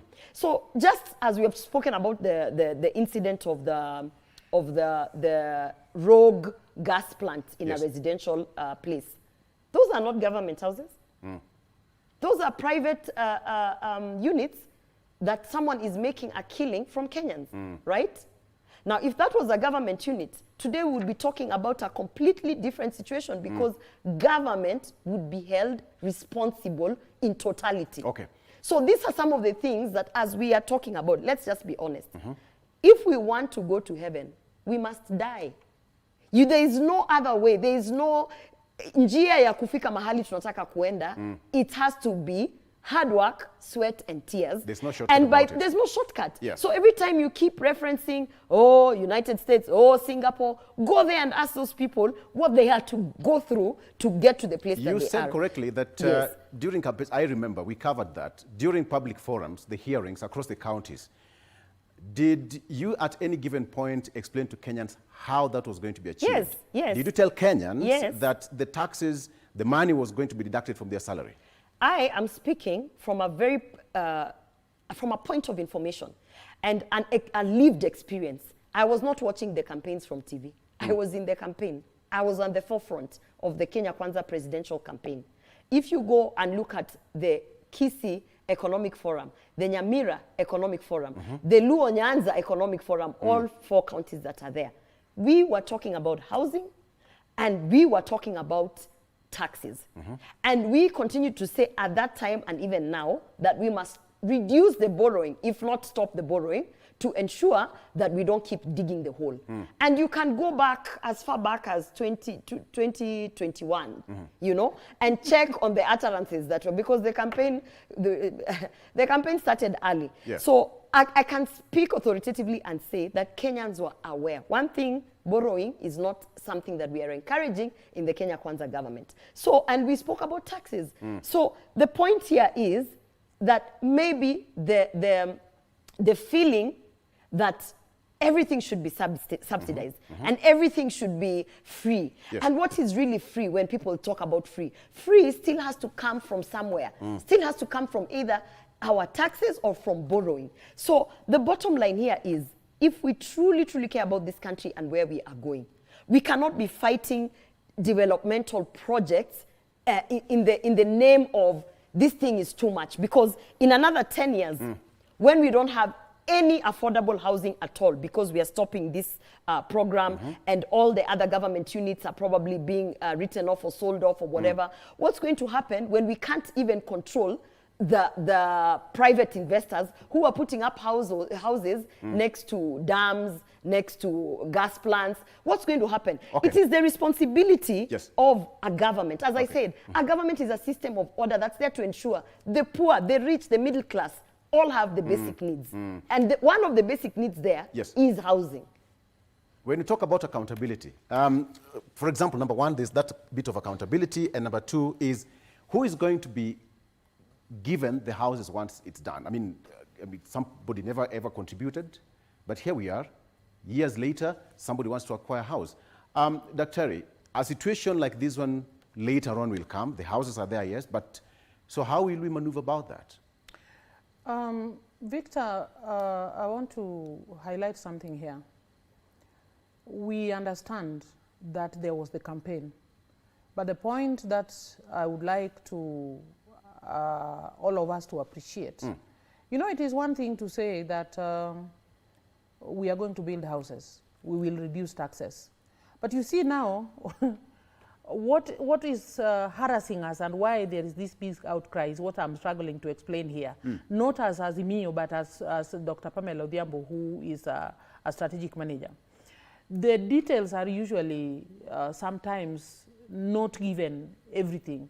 So the perception of the people, much as there was that pronouncement that we are going to depend on our own, but you see the real practical 1, 2, 3 steps to be taken to make us depend on our own is what, again, that concept of real sensitization and awareness. So people know, yes, we are going to Mombasa, for example, but we are going to Mombasa this time round. The best way to go on it, we are not even able to go by aeroplane, we are not going by the GSR, we are not even able to get a bus, we are going to walk on foot all those days. And what does it mean? We are going to be rained on, we are going to be, there will be sunshine, there will be thorns on the road, we are going to be tired in the cold in the night, we might have to spend nights under trees. You know, this is the kind of information that I think Kenyans are missing. And that's why they are thinking what the president is doing is such a painful thing. And that pain is what needs to be demystified. And Kenyans need to come to terms. It is true, actually, if you have to go to do something and achieve something, even the school where we send our children, it is not enough just to go to school and sit at a desk or inside a classroom or within the gate and by the end of the day pass your exams. You can't. You have to struggle, you have to toil, you have to do those assignments, you have to write those long notes, and there must be some suffering. So it is this idea of making people now understand what it is that they signed up for. I think this is what is harassing our country. Otherwise, those fears can be actually eliminated again through this information that we are talking about. So we're talking even about the concept of who, yes, what you have just asked, who is going to get these houses. You know, the fears that Kenyans have, some of them are actually valid, because all of us, maybe myself sitting here, I can afford even to pay rent on my own, or even to get a mortgage, or to do somehow I am able to raise my own house. But then there are those relatives of mine who again sometimes have to depend on me to build for them a cottage to live in. You know, if I am sure, like this morning, I think I also had somebody mentioning that I don't mind paying whatever taxes, so long as I am aware that by the end of the day, the money that is deducted from me to pay for even the health, it's a basic need. The house is a basic need. But by the end of the day, those poor relatives of mine who are not able to build their own house and have to depend on me for them to get a place to live, are going to be given this house. But you see, a small challenge is here. There's nothing that is free. But you see, there is this question of, if we really want to house the poor, some of whom are not even in any job that you can deduct rent to pay for that house for the 30 years or how many years for them to own it, what is going to still happen to this group, you see? So what I think the voice of reasoning that we should listen to is, today as we stand here, one of the challenges that we have are young people like me and you who are jobless in this nation. So these people, how will they make these houses affordable for them? Question. Those are the questions that Kenyans are asking. And I don't think they are questions that are meant to really seem like it is criticism. It is just thinking broadly so that people are assured. I think all our government need to do is to spell every doubt spell out every doubt that anybody might be harboring about what is being done. Because all these things are basic need, even the question of health. Look, the migration from the national insurance to the social hospital fund, look at how much it has taken. And you know, while it is not, you are now not able to use your card, your NHIF, to pay for your bill, and you are not also able to operate this other one, there is suffering here. People are not stopping to be sick. I think those are the few challenges that Kenyans have, and some communication that can mitigate against this is all that we need. Allow me to treat that as a closing remark.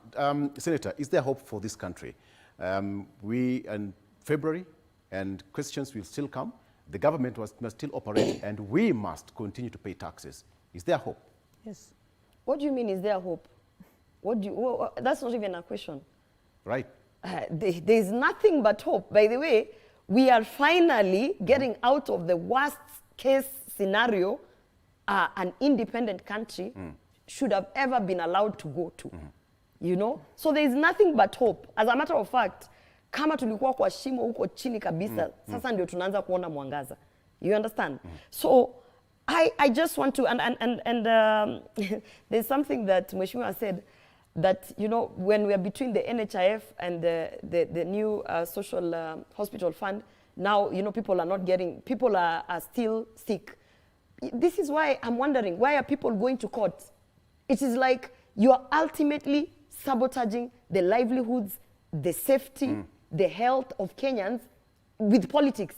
You are playing politics with the lives of Kenyans. That is what I keep telling my Azimio fellows. Stop playing politics with the lives of Kenyans. Because when we set out to deal with the issue of health as Kenya Kwanza by introducing the new hospital fund, and then an individual whose electorate, whose relatives, whose parents even, will ultimately be affected by their judicial actions of petitions and always taking people to court for purposes of playing politics. I always ask them, do you realize that the people you're punishing, it is not the president, it is not me, Senator Gloria.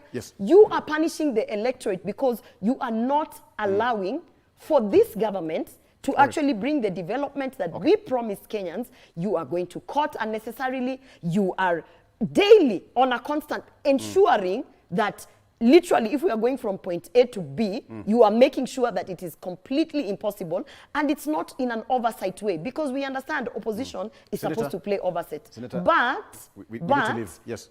Oversight does not mean you toy with the lives of Kenyans. We need to leave. So there is definitely hope, and I just want to urge Azimio fellas, stop punishing your people because you have not accepted that Kenya Kwanza won. I ask a question. Election. Is there hope? You ask me. Is There's that absolutely a question? hope. But here you are. You've answered me. There is hope. Let me just say a sentence.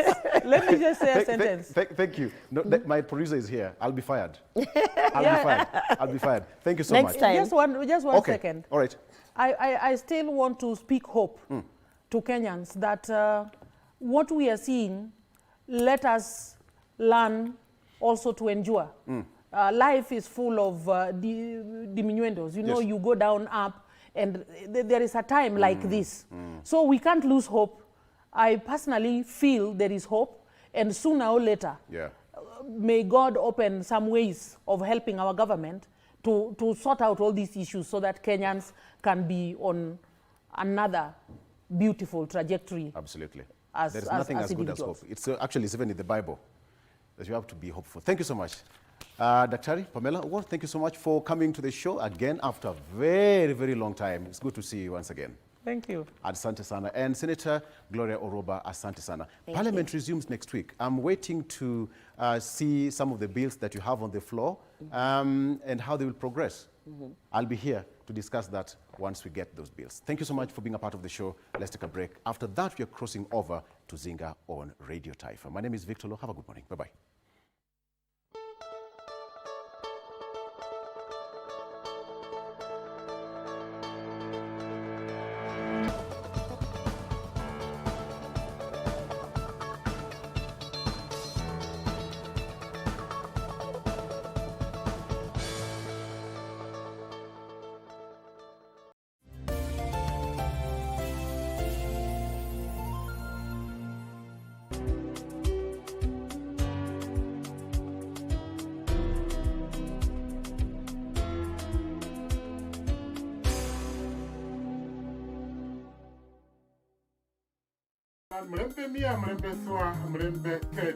Habari njema kutoka redio yako pendwa ya Ingo FM kwa wakazi na mashabiki wa Bungoma.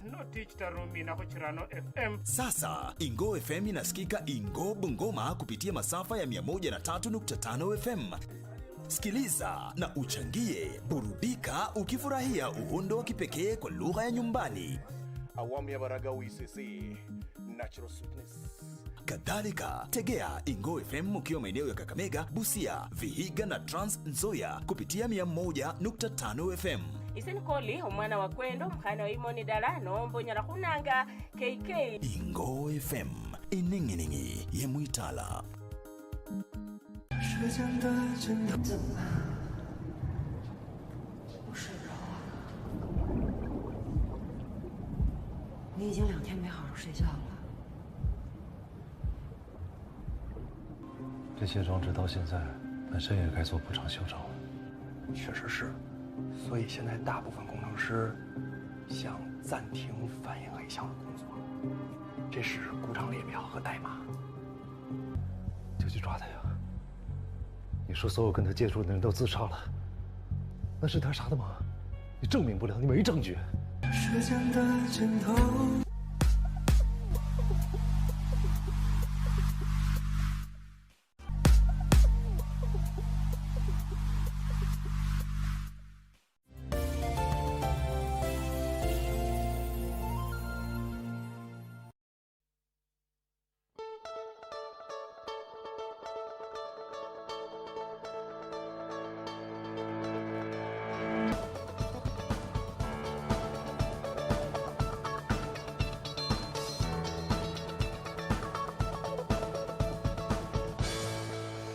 Asante.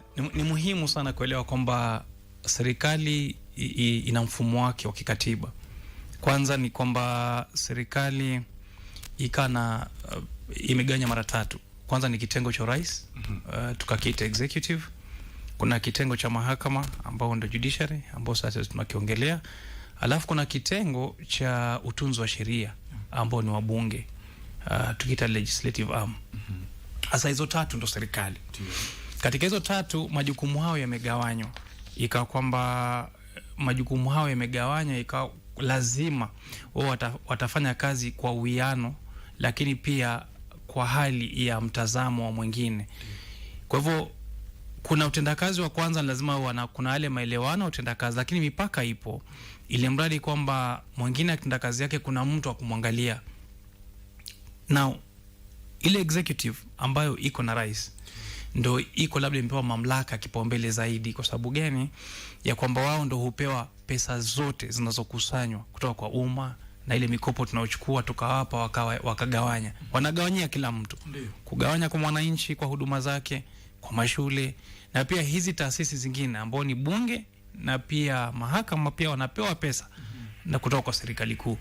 Hivyo basi katika utangamano ule na utendakazi kuna mambo mengine lazima kuwe na uwiano, na mambo mengine lazima kutoka na mkwaruzano, kwa sababu yule mwingine akawa yampa mipaka yule taasisi nyingine isivuke mipaka. Hususan ukiangalia katika uhusiano kati ya jopo la rais, executive na mahakama, ambao ndio jambo ambalo tunalizungumza kwa sasa, ni kwamba mahakama ndio inasimama katikati ya executive ama kitengo cha rais na mwananchi wa kawaida. Uhusiano ule huo kwa hivi: mwananchi haki zake zote za kibinadamu, za kikatiba, zozote ambazo zinaweza kufikiria, haezi yeye kuzifuatilia. Huwa ni kitengo cha rais ndio kimepewa mamlaka yale. Lakini kwa uhusiano ule huwa mwananchi anachukua pesa zake, hela zake, anampatia yule rais na jopo lake la mawaziri na serikali yake, ili mradi kwamba huduma ziweze kumfikia. Hasa katika ule uhusiano, kitengo cha rais kina nguvu zaidi kuliko mwananchi wa kawaida ama wananchi. Kwa hivyo manake ni kwamba yule rais anaweza kumkandamiza mwananchi kwa njia yoyote ile, kwa sababu amepewa mamlaka ya kisheria na kikatiba. Hao ndo mazingira ya kidemokrasia yalivyo. Kwa hivyo ukimchagua rais, umemchagua mtu ambaye atakutoza ushuru. Ukimchagua rais pia umemchagua mtu ambaye utampa maisha yako yote ayasimamie, isipokuwa maisha ya kujilinda wewe mwenyewe kibinafsi, tukaita self defense. Otherwise maisha yako yote yako katika mikono ya rais, katika vile atakavyoashiria na atakavyosema, atakavyojiendeza. Kwa hivyo neno moja linaweza likampotezea mtu maisha, likampotezea mtu mali yake, kwa sababu anaashiria nguvu ambazo zimepewa, na ni nguvu nyingi sana, yani mamlaka makubwa sana katika jamii. Hivyo basi lazima kuwa kuna kitengo ambacho kitasimama katikati, ambao ni malalamishi atakayopelekwa na mwananchi ama wananchi watakavyojiunga, ili mradi kwamba lolote litakalofanyika waweze kuamriwa na kumshauri ama kupeana amri ya rais na kitengo chake yaweze kutamatisha ile mipaka ya nguvu vile itakavyoendesha nguvu hizo. Hivyo basi ni kwamba kutakuwa na uhusiano wa uwiano, lakini hasana sana katika utendakazi wa kila siku ni uhusiano wa mkwaruzano ambao watakwaruzana, ile friction ambayo itakuwa pale. Na ni muhimu kwa sababu ukiona ya kwamba yule ambaye anatakana akusimamie dhidi ya mtu fulani ama kumwangalia mtu fulani zile excesses ama nguvu zake anavyoziendeleza kazi zake katika utendakazi wake, yeye ana sauti ya kumkashifu ile mwingine, maana kwamba yu kuangalia mambo yako. Kwa hivyo mwananchi atakuwa labda ana hisia za kutendewa kazi ama utendakazi mzuri kwa yule ambaye anasimamia executive. Hivyo mahakama lazima idumishe utendakazi wake kwa kumwangalia mwananchi zaidi kuliko kumwangalia kwa kitengo cha rais. Kitengo cha rais kina haki zote na nguvu zake zote, isipokuwa kwamba mwananchi ana udhaifu mkubwa kwa sababu hana haki zozote ambazo ameziweka. Mwenye haki zote zinalindwa na kutimizwa na kitengo cha rais. Naam. Barabara kabisa, mtazamaji. Kumbuka, endapo ndo kwa sasa unafungua runinga yako ya KBC Channel 1, kipindi ni Zinga kupitia KBC Radio Taifa Sauti ya Mkenya, na vile vile pia Good Morning Kenya kupitia runinga yako unaipenda ya KBC Channel 1.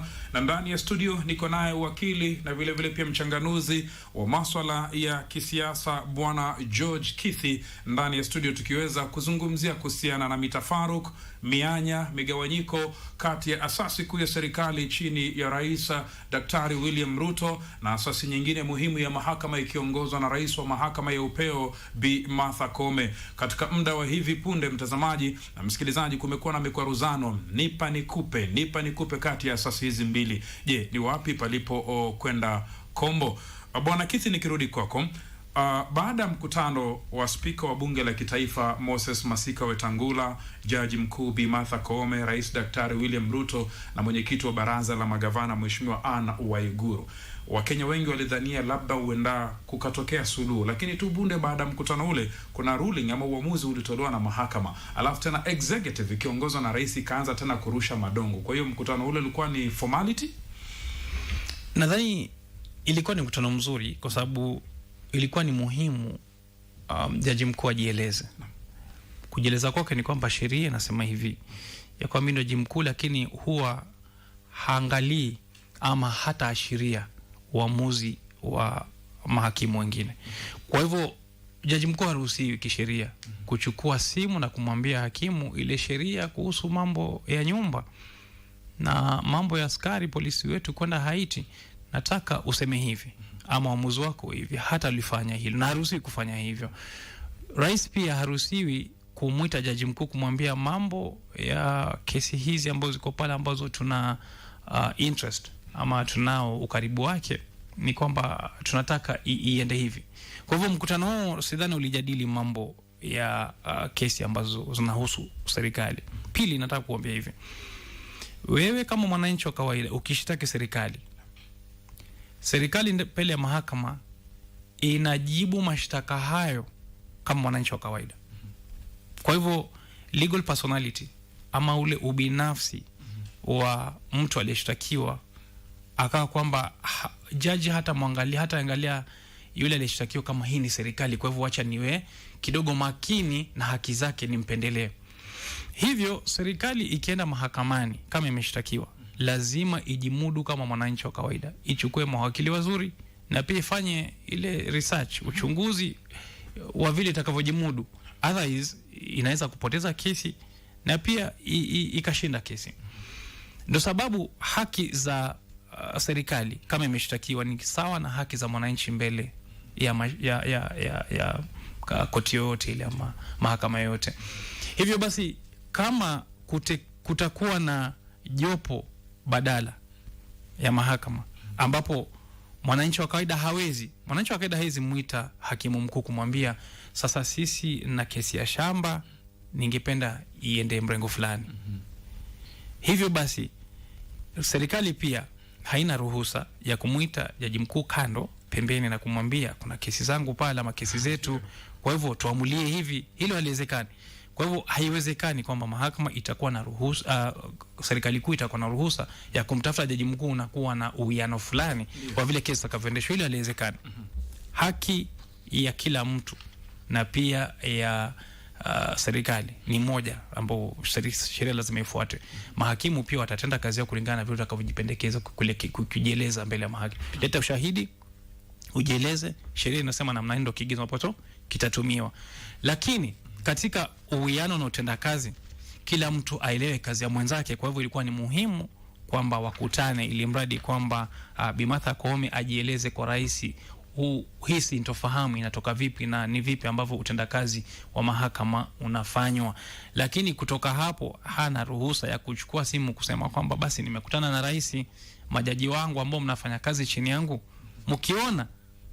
mkiona kesi dhidi ya serikali na waomba ama na washauri ama nawapa amri ya kwamba muwe na kupendelea serikali. Hilo hakulifanya, halitofanywa.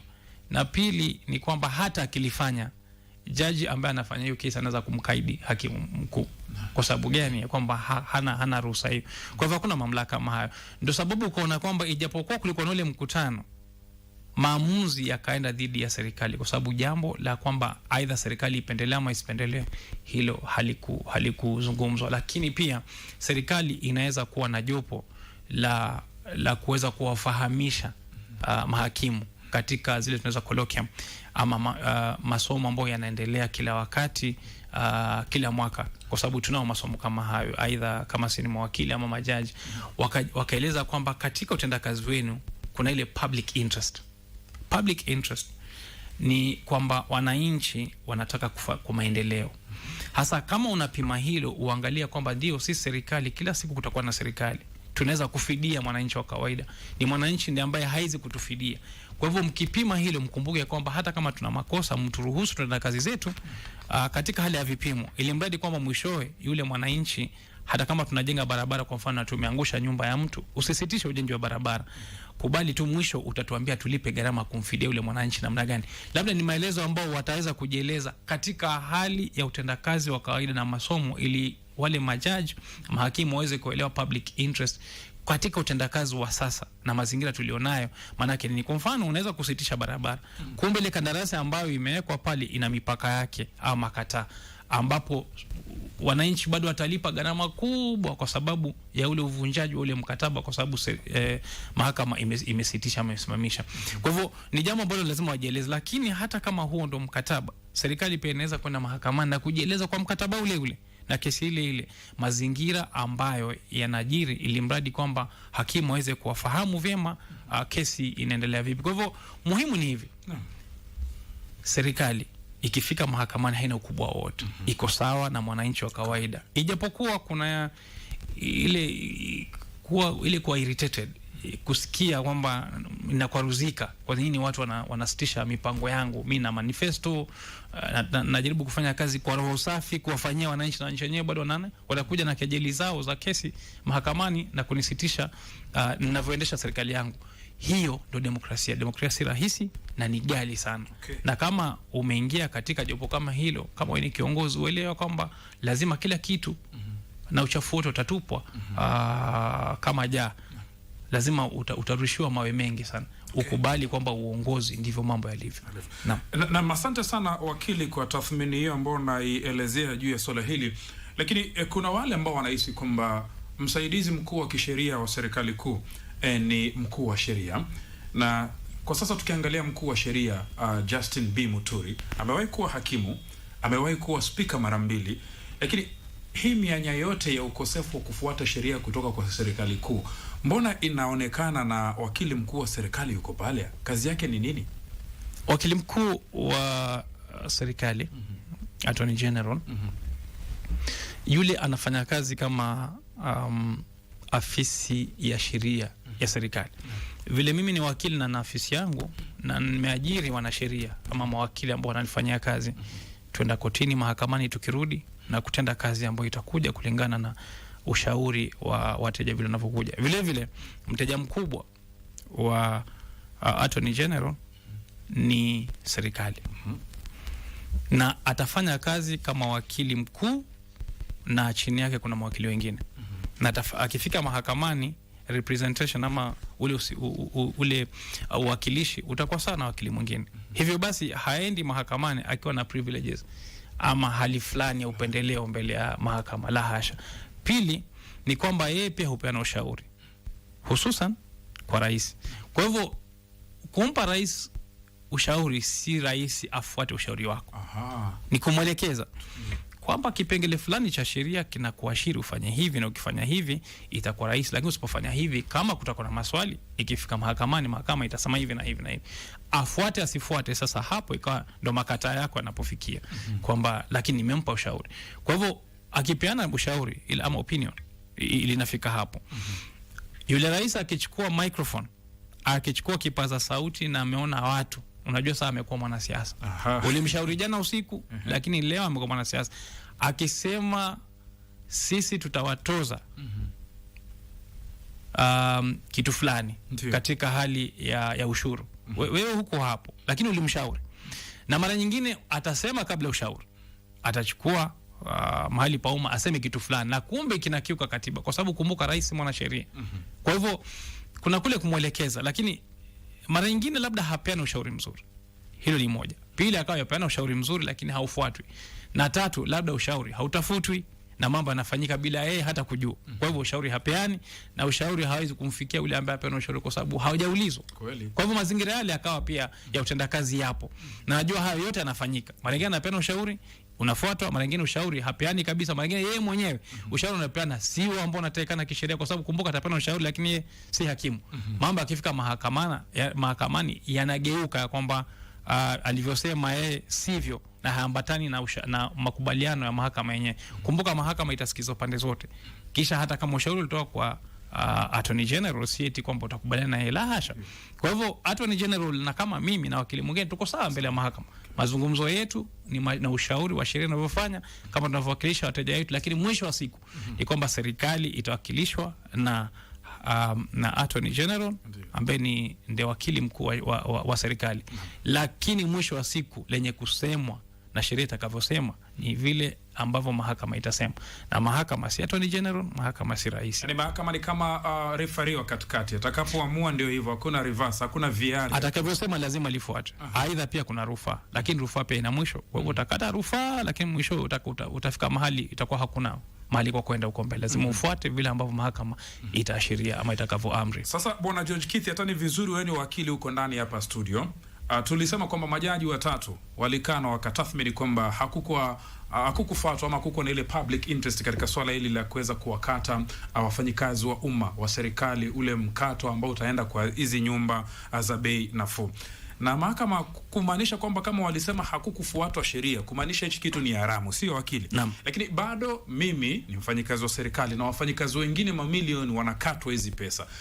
Ni kumaanisha kwamba kuna mtu yuko juu ya sheria? Kwa sababu kama sheria imesema kwamba sivyo, lakini bado linaendelea kutekelezwa, inamaanisha nini? La hasha. Nadhani ni jambo ambalo linatutia kiwewe kidogo, hususan kama mawakili. Lakini nakwambia hivi kwamba tathmini kubwa nilivyoelewa mahakama, kwanza kuna jambo la public participation ambao umma haukuhusika kama inavyowezekana. Na ni jambo ambalo tumelisema sana mahakama. Nakumbuka tulikuwa nilifanya kesi ile NSSF na iliharamishwa wakati ule kwa sababu ya public participation. Hata ile ya wale wa CS. Naam. Lakini nataka kusema hivi, jambo moja ambalo naona linaleta shida ni pia ili hata kama mnafanya kitu illegal kama hicho, kwa sababu mahakama imeharamisha. Juzi nilikuwa na jamaa mmoja ni daktari. Hasa daktari, wajua unaweza fanya kwa hospitali hii kisha ukafanya hospitali ile na ile na ile na unalipwa. Ndio. Au na referrals zako na vitu kama hivyo. Sasa kumbuka ana hiyo levy ya housing levy anakatwa hospitali 3 ambazo anafanya kazi. Sasa unajua wewe ni mtu mmoja. ushuru ndakana uwe wewe peke yako. Lakini kwa sababu unalipwa hapa na pale wakati wa kule na kule na kule. Na unaruhusiwa kufanya hizo kazi zote. Lakini mbona wakati mara 3 na ile pin ya Kenya Revenue Authority ama KRA ni moja tu. Kwa hivyo inaonekana kwamba kuna masuala mengi ambayo lazima yani vitu ambavyo havijaika sawia hususan katika huu ushuru.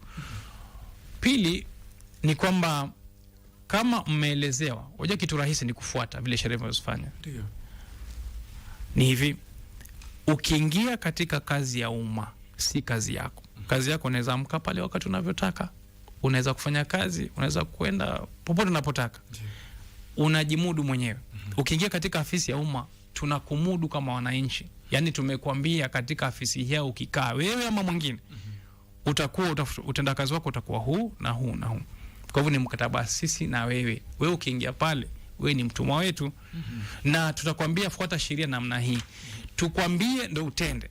Hiyo ndio maana public participation. Ya kwamba sisi kwanza tuwe na kongamano letu la kusema sheria hii itakuwa hivi na hivi na alafu ndio tuitume kwa wakilishi wetu ambao ni bunge. Watunge sheria alafu utatia sahihi, ufuate vile tutakavyosema. Mara nyingine nakasirisha, lakini ndio hivyo, ndio wananchi utafanya nini? Wananchi wenyewe ndio walikuweka pale, kwa hivyo lazima ufuate maadili wanavyokushauri. Hivyo basi, ikiwa wananchi wenyewe, wacha nikwambie, ni vizuri sana kiongozi kupatia kila mwananchi nyumba ya kuishi. Vizuri sana. Lakini wenyewe hawataki. Na wana sababu zao. Kwa mfano wewe na Leonard Mambobotela, yeye alikaa hapa kitambo. Wewe ndio waingia. Mbona Leonard Mambobotela ufikiri kwamba sasa hiyo ataka nyumba? Kwa nini? Kwa sababu yeye aliishi kitambo akatafuta nyumba yake. Yuaishi kule. Yuko Kisauni, yuko wapi hujui. Mbona kwa sasa alipe ushuru wa nyumba? Yeye aliishi kitambo akamaliza akastaafu. Wewe ndio wahitaji nyumba, lakini labda sasa wewe mipango yako ni kwamba hutaishi hapa Nairobi. Uenda zako Kwale ukimaliza hatamu yako. Kwa hivyo sisi katika itikadi zetu, kwa mfano tuko mijini kweli, lakini mwisho wa siku tutaenda kwetu majumbani. Kwa nini usinijengee nyumba kule nakotaka kule nyumbani kama una haja kujengea nyumba? Lakini mimi mwenyewe labda nishajenga, mbona usiniulize hilo swali? Ya kwamba kwa nini isiwe ni mtu hisia zake ama kutaka kwake, yani voluntary? Mbona isiwe hivyo? Mbona iwe unalazimishwa? Ule ndio maswali ambayo yako mbele ya mahakama. Kwa hivyo si kukaidi kwa mwananchi. Lakini mara nyingine ndio kiongozi ana maono ambayo mwananchi hajayaona. Itachukua muda mara nyingine kujieleza paka aeleweke. Lakini pili ni kwamba muda kama hujafika mwananchi kukubali ile. Kwa mfano mwananchi anasema nakatwa mambo mengi sana, gharama maisha imekuwa juu. Kumbuka tuna mikopo tuilipa. Kwa hivyo tutakuruhusu ufanye hayo yote. Lakini usiniambie nilipe gharama zingine mpaka hili tulitimize. Kwa hivyo uchumi ukirudi sawa, basi nitalipa ushuru. Ndio sababu mwananchi lazima ulize maswali yake, ile public participation. Aseme uchungu wake uko wapi. Kumbuka kwamba sisi tunakupa pesa kama kiongozi, uchukue zile pesa utumie, lakini pesa zetu, uchungu wetu. Kwa hivyo nadhani kwamba ni mazingira ambayo yakiwa yanasintofahamu kati ya viongozi na wananchi, ndio mahakama inaingilia katikati. Iseme wananchi malalamishi yao ni haya, tutakusitisha kutenda hili kwa amri yetu mpaka ile siku ambayo utawasikiliza wananchi na yale malalamishi yao. Laiti kama wananchi watasikizwa, labda ile implementation ama vile ambavyo huu ushuru unaendeshwa na mambo mengine mengi, ni kwamba labda kuna ifahamu ya ukaribu zaidi ya serikali ya kwamba ndio hili ni jambo zuri, lakini wananchi wanataka hili na hili. Kwa hivyo kuna ile adjustment ama hali ya kumkimu mwananchi, ili mradi kwamba kuwe na uwiano katika vile ambavyo serikali itaendesha mambo yake, maadili na vile mwananchi mwenyewe anavyotaka serikali iendeshe. Kwa hivyo pale lazima kutakuwa na uwiano. Isipokuwa na uwiano, basi wananchi watakuwa na mtafaruku na viongozi wao. Naam, barabara kabisa, mtazamaji wa runinga ya KBC Channel 1, unakitazama kipindi Good Morning Kenya kupitia Radio Taifa Sauti ya Mkenya Zinga, ambapo upande wa pili uko naye mwenzangu Dora Manya. Kuna msikilizaji mmoja muita Ndola na kuna Ben Kamutu muita Dola. Aitwa Dora huyu bana, lakini hata wakikuita Dola vile vile pia ni pesa. Dora, nitakuwa narudi kwako, labda wananchi pia watataka mwelekezo, wanataka tafsiri labda kutoka kwa wakili ndani ya studio juu ya swala hili. Kwa hiyo watayarishe tu kwamba katika muda usio mrefu nitakuwa narudi kwako, nichukue kama simu 2-3 hivi alafu tusonge mbele. Mtazamaji, kumbuka vile vile pia tuko live kwenye mtandao wa YouTube, nenda tu pale utaona kipindi hiki moja kwa moja, na vile vile pia kwenye mitandao yetu ya kijamii @KBC Channel 1 TV, @Radio Taifa FM, @Mkondo, @Dora Manya, #Zinga, #Good Morning Kenya. Usisahau kwamba AFCON iko KBC. Wakili, kabla kusikiliza wananchi wanayapia kusema, ikiwa ni 23 dakika itimie saa 3. Rais Daktari William Ruto ambaye ndo kinara wa chama cha UDA kwenye muungano wa Kenya Kwanza, pamoja na viongozi wengine, tumemsikia si mara moja kiongozi walio wengi katika bunge la kitaifa Mheshimiwa Kimani Ichung'wah wakisema kwamba upinzani ndio una collude na mahakama kuweza kuderail project za serikali. Kuna uwezekano kwamba upinzani wakashirikiana na mahakama kuzuia serikali? Kuna uwezekano. Uwezekano huo ni kwamba kama kuna mikutano ama uwiano kati ya wapinzani na mahakama, hilo lawezekana, lakini nadhani kwamba, na nikubali kusema kwamba ni wazo finyu na lina umbali sana na ukweli. Ukweli ni kwamba kuna wakati ambapo upinzani utalalamika kuhusu mahakama kwa sababu ya mazingira vile yalivyo. Wajua kila siku mwamba ngoma uvutia kwake. Hivyo basi mahakama haiko pale kufurahisha watu. Hilo tulikubali. Kwa hivyo huendi mahakamani ili mahakama iweze kukufurahisha. Kumbuka tena mahakama na kuna matokeo mawili. Upoteze ama uamuzi ukulenge wewe. Wakati umekulenga utafurahia. Sasa tuko na AFCON. Timu zetu zinacheza ambao tunashabikia. Sasa watu hulia kwa sababu umepoteza. Kweli. Watu toka na machozi. Lakini tutafuta visababu, utasema referee hivi, kulikuwa na joto, maji hatukupewa, mambo mengi ukasema tulipo hoteli mbaya, lakini kupoteza ushapoteza. Ukifika pale mahakamani, na ninavyoona kila siku mimi ni kwamba jaribu sana kila kitu kilete mbele ya mahakama, kisha upate wakili ambaye anajua kueleza pale mahakamani, alafu uyaachie mahakimu mwenyewe. Mara nyingine pia unaweza kuomba Mungu kumpa ile wisdom. Ndio. Mahakama hakimu aweze kufanya uamuzi wa sawia, lakini haki ni vile ambavyo mahakimu amesema. Narudia kwamba haki ni hakimu alivyosema, the pronouncement alivyosema ndo haki inatendeka. Kwa hivyo haki si wewe upendelewe ama mimi sipendelewe, lakini kutokubaliana mahakama ni kawaida kwa sababu kuna mfumo wa rufaa. Rufaa ya mwisho ikawa ni mahakama ya upeo, Supreme Court. Ukitokubaliana na Supreme Court ni hivi ya kwamba hakuna haki ya rufaa, na rufaa ni kwa Mwenyezi Mungu, siku moja utamwelezea, lakini ikifika pale tunasitisha mfumo wa rufaa. Hivyo basi lazima ukubaliane na uamuzi wa mwisho. Kwa hivyo uamuzi unaweza kubaliana nao ama ukate rufaa. Ukaendelea kukata rufaa, ikifika siku ya mara ya mwisho, sisi wenyewe ndio tulisema kwamba kuna rufaa ya mwisho ya mahakama ya upeo, sisi wananchi.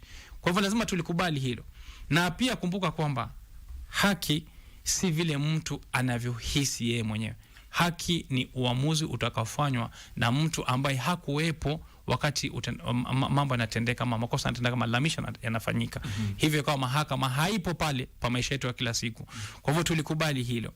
Lakini nirudie hivi ya kwamba katika serikali yoyote ya kidemokrasia dunia hii ni lazima mtu yoyote na serikali ikiwa pia inajumuishwa kwamba ikubali uamuzi wa mahakama wakati wote, isipokubaliana ifuate mikakati ya rufaa paka pale ambapo itakuwa imesitishwa ama ni makataa ya rufaa. Na maswadakta mtazamaji, kabla kuingia kwenye ungwe ya mwisho ya kipindi hiki ambapo tutakuwa tunadurusu swala zima la maafisa wa polisi kutumwa Haiti, wakili atupe tathmini yake. Mahakama ilisema kwamba sheria haikufuatwa, lakini rais anasema kwamba kwa vile kuna mkataba fulani wa makubaliano kati ya Haiti, lazima swala hili liwakilishwe. Wanasubiri tu paperwork. Lakini kwa sasa, msikilizaji, nirudi upande wa pili wa redio. Kama nilivyokuambia mtazamaji, hiki ni kipindi cha kipekee katika Jamhuri tukufu ya Kenya ambacho kinafanyika katika studio 3. Ni ngapi? Ni 4. Studio 3 na Radio Taifa, alafu tuko hapa kunaitwa Green Production, alafu vile pia tuna Studio B. Ni kipindi kinakujia kupitia runinga na redio Dora Manya, na wala sio Ndola wala Dola. Wasikilizaji wanasema nini Dora upande wa pili? Naam, shukran sana Rashid, pamoja na wakili Kithi. Na msikilizaji, umesikia mahojiano yalivyo kwa muda mfupi sana. Ningepokea simu kama 3, halafu maswali yako yakaweze kujibiwa. Uwe mchache wa maneno kupitia 0700176699 au 0732745111. Radio Taifa KBC. Dola. Yes. Ni Dominic Motama, niko Kitanga Machakos. Yes, Dominic.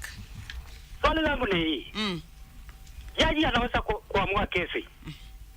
Alafu akuje kata rufaa. Na yule jaji mwingine akuje ifutilie mbali. Inamaanisha hiyo kwanza huwa anajua sheria ama inakuanga nini? Hapo sielewi mimi. Asante, swali zuri hilo. Mmoja anaamua kesi imeamuliwa, rufaa inakatwa, mwingine anatoa maamuzi tofauti. Tofauti ni gani? Radio Taifa. Dora. Yes. Ni Solomon na Wanyesi. Yes, Solomon. Niko Kawangware. Karibu. Mimi nataka niulize ama nataka nieleze kwanza yako hapo nyuma kidogo. Hata kutoka wakati wa huyu Chief Justice mwenye alikuwa kwanza ndio Maraga Mtunga. Hii shida ilikuwa tu. Tutaamini namna gani mahakama? Kwa sababu unapata rais anasema hii, mahakama wakili wanasema hii, mahakama inasema hii. Aya, tena ukiangalia aswasi sana mtu kama huyu seneta wa Busia Okiya Omtata, kuna uwezekano anatumia mahakama mbaya. Okay. Wakili atufanulie ni Solomon mwana Wanyesi. Asante sana Solomon kwa swali lako. Upo uwezekano seneta wa Busia atumia mahakama vibaya. Nipokee simu nyingine moja, turejee upande wa Rashid. Radio Taifa. Habari ya asubuhi. Safi. Dora, mimi nauliza wakili amesema vizuri sana. Hii mambo ya public participation. Wakenya wamefanya mara ngapi? Na kuna siku wamesikizwa? Ama inakuanga ni wimbo tu, yani ndio tuone kuna kitu inaendelea, sababu Mkenya anatoa maoni na maoni haijafanyiwa kazi hata siku moja. Unaona kile wanafanya kinyume na ile maoni. Kwa nini? Huyu ni Jairus, sio? Jairus Mkwana. Asante Jairus kutoka Ngong. Swali lako tumelipata. Nafikiria nichukue nyingine ama nirudi kwako Rashid? Naam, chukua tu simu, chukua simu. Safi, wacha nipokee simu zingine mbili za haraka upesi. 0732745111 ama 0700176699. Wasemaje swali lako kwa wakili kwa haraka upesi? Radio Taifa.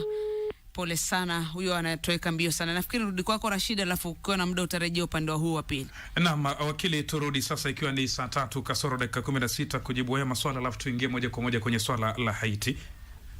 Tukianza na yule wa kwanza, Dominic kutoka Machakos anasema kwamba inakuwaje kesi inafikishwa kwa mahakama kuu, jaji ana interpret hivi, inaenda kwa court of appeal, uamuzi unakuwa hivi, inafika kwa Supreme Court inakuwa hivi. Kwani hawa mahakimu hawajui sheria? Naam, labda nieleze na swali zuri sana. Kwanza nieleze kwamba judgment ama uamuzi wa mahakama ni opinion ya yule mtu ambaye anaamua, ijapokuwa ina mshiko wa sheria, kwa hivyo akalosema itakuwa ni amri ya mahakama, lakini huwa ni opinion, anavyotathmini, alivyoelewa. Kama hukubaliana na yeye, unauliza kama vile alivyoamua ni sawa. Kwa mfano, kuna vipengele ndani vidogo vidogo sana, the fines of the law, ambao ni vipengele vyepesi sana. Asipoviona kwa sababu labda ya kugaflika kwa kesi inaweza chukua hata miaka 7, akaangalia kisha akakosa vitu viwili vitatu ambavyo vinakandamiza ndani ya uamuzi atakofanya, yule ambaye atapata ambao atapewa nafasi ya kusikiza rufaa, ni kwamba kwanza atakuwa na experience zaidi, kwa sababu utendakazi wake kwa kawaida huwa ni zaidi. Na pili ni kwamba anaangalia maandiko yalivyo na yale malamishi yanavyomwelekeza ni wapi ambapo ataangalia yale makosa. Kumbuka kwamba yule atakayesikiza kesi mara ya kwanza hutakuwa na nafasi ya kuangalia kazi yake mwenye kazi yake itaangaliwa na mwingine.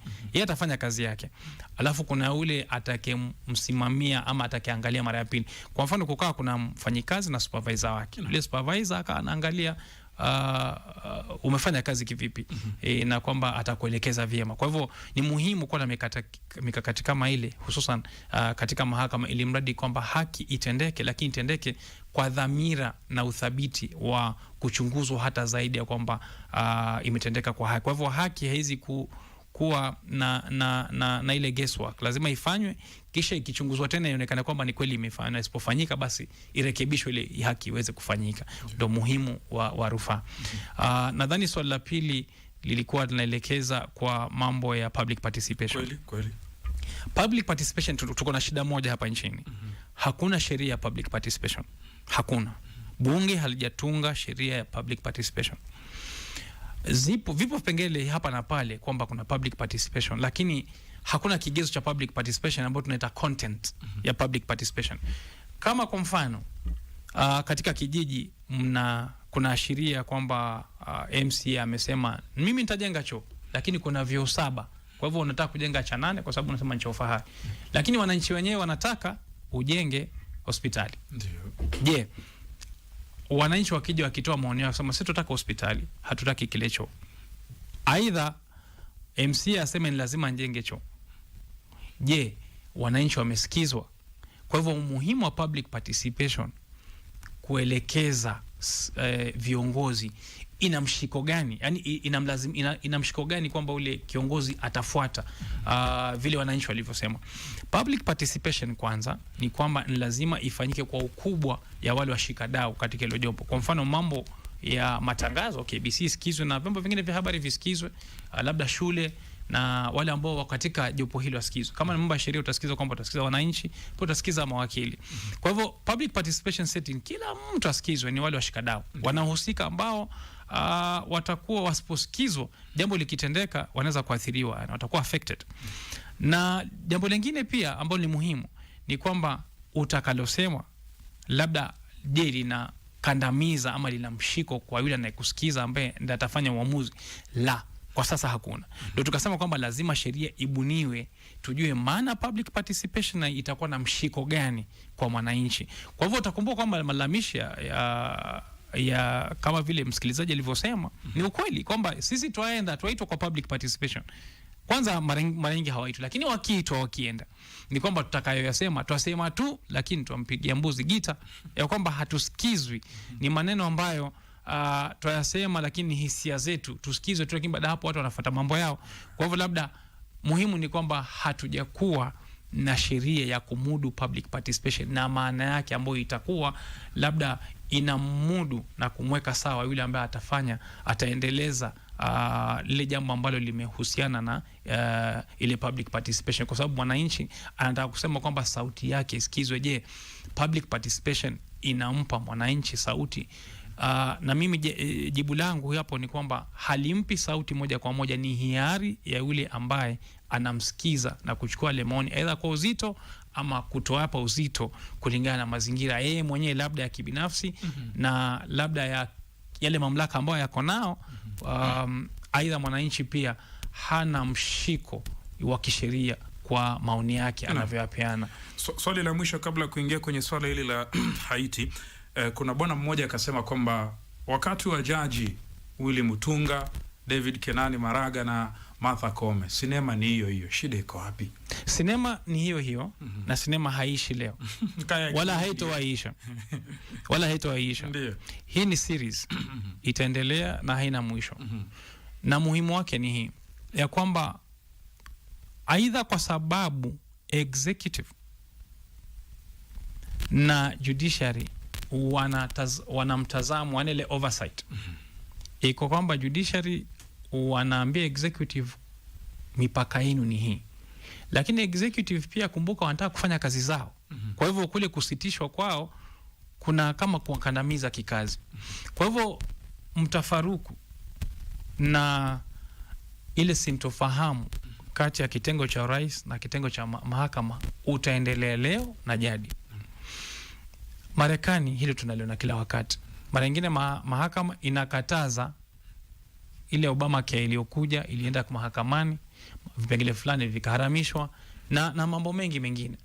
Hapa kwetu pia kwa sababu ni mfumo wa demokrasia ni kwamba kuna serikali itakuwa na utendakazi wake. Ikionekana kwamba ule utendakazi wake hata kama ni sawa lakini haufuati maadili ya sheria, kwa sababu tuna katiba. Unaweza kuwa unafanya jambo ikawa kwamba ni wazo zuri, idea nzuri, lakini hujapewa uwezo, kwa sababu sheria inasema kwamba usifanye ama kutekeleza uwezo ambao hukupewa. Kwa sababu ukitekeleza uwezo ambao hukupewa ni kitu ambacho hunecho, hukupewa. Tukasema kwamba that which is not included is deemed to be excluded. Kama hukupewa basi wewe huna au mamlaka ama huna nguvu hizo. Hivyo ni mradi kwamba kwa mfano tukiwa tutazungumza kuhusu mambo Haiti, katika katiba sisi hatuwa kufikiria kabisa. Labda tabii tulifikiria, lakini hatukufikiria kwamba polisi wetu wataenda nchi nyingine kuweka amani. Hilo hatukufikiria na hakutuliongea. Kwa hivyo hatukupa mtu mamlaka yoyote ya kuchukua polisi wetu wapeleke. Ni lazima kuna ile internal security, usalama wa ndani. Hivyo ndio tulivyomwambia, uko polisi wewe ni mtu wa usalama wa ndani. Je, mbona unaenda kwa nchi nyingine? Hatukupa mtu uwezo huo. Ikiwa tungelifikiria wakati huo, tungesema labda kuna wakati ambapo ndugu zetu ama kwa sababu tunaishi katika jumuiya ya madola ama ya nchi zingine, basi tunaweza kuruhusu polisi wetu kwenda kufanya kazi za nje. Lakini kwa sababu tumesema polisi wetu, kwa sababu tunawalipa na pia hawatoshi kwanza. Kwa hivyo ni mambo ambayo na pia kumbuka, wakienda ni hela yetu, taxes zetu ambazo zinagharamia pia huko. Kwa hivyo je, tunataka kwamba pesa zetu ambazo tunazilipa hapa zigharamie watu wa Haiti ama nchi nyingine? Kwa hivyo ni jambo ambalo najua tulizungumza punde, ni jambo ambalo tunasema kwamba mamlaka ambayo hukupewa usiweze kuyatimiza mpaka wakati ambapo sheria itabuniwa ya kuliwezesha hilo uweze kulifanya. Wakili, dakika zetu hazinasi, na arifiwa kwamba tumebakia na dakika 5 tu, na umeligusia swala hii la deployment ya maafisa wa polisi nchini Haiti, na kulingana na vile ilivyo sheria ni kwamba katiba yetu haituruhusu kuweza kutuma maafisa wa polisi nje ya taifa la Kenya, isipokuwa ni jeshi ndio peke yake ina ruhusa ya kupatiwa hivyo, na sana sana huwa inakuja kupitia umoja aidha wa Afrika ama umoja wa mataifa. Na tukilizungumzia swala hili, wengi wanahisi kwamba Kenya si wao walioomba usaidizi na Haiti, isipokuwa ni Marekani ndio inataka kushinikiza. Wengine wanasema kwamba Marekani imezoea kufanya biashara chafu alafu haitaki kulaumiwa, kwa sababu wakili utakubaliana nami kwamba si mara ya kwanza Marekani kuweza kuingilia mzozo wa Haiti, na kila wakiingilia hakuna kinachofanyika. Lakini bottom line, swali ni hili: mahakama juzi ilisema kwamba hakufuata sheria, hafai kufanya vile, na rais ndio mwenyekiti wa baraza la usalama. Kiufupi, je, rais anafuata sheria ama anakiuka sheria? Na nadhani tulitazame kwa mara mbili.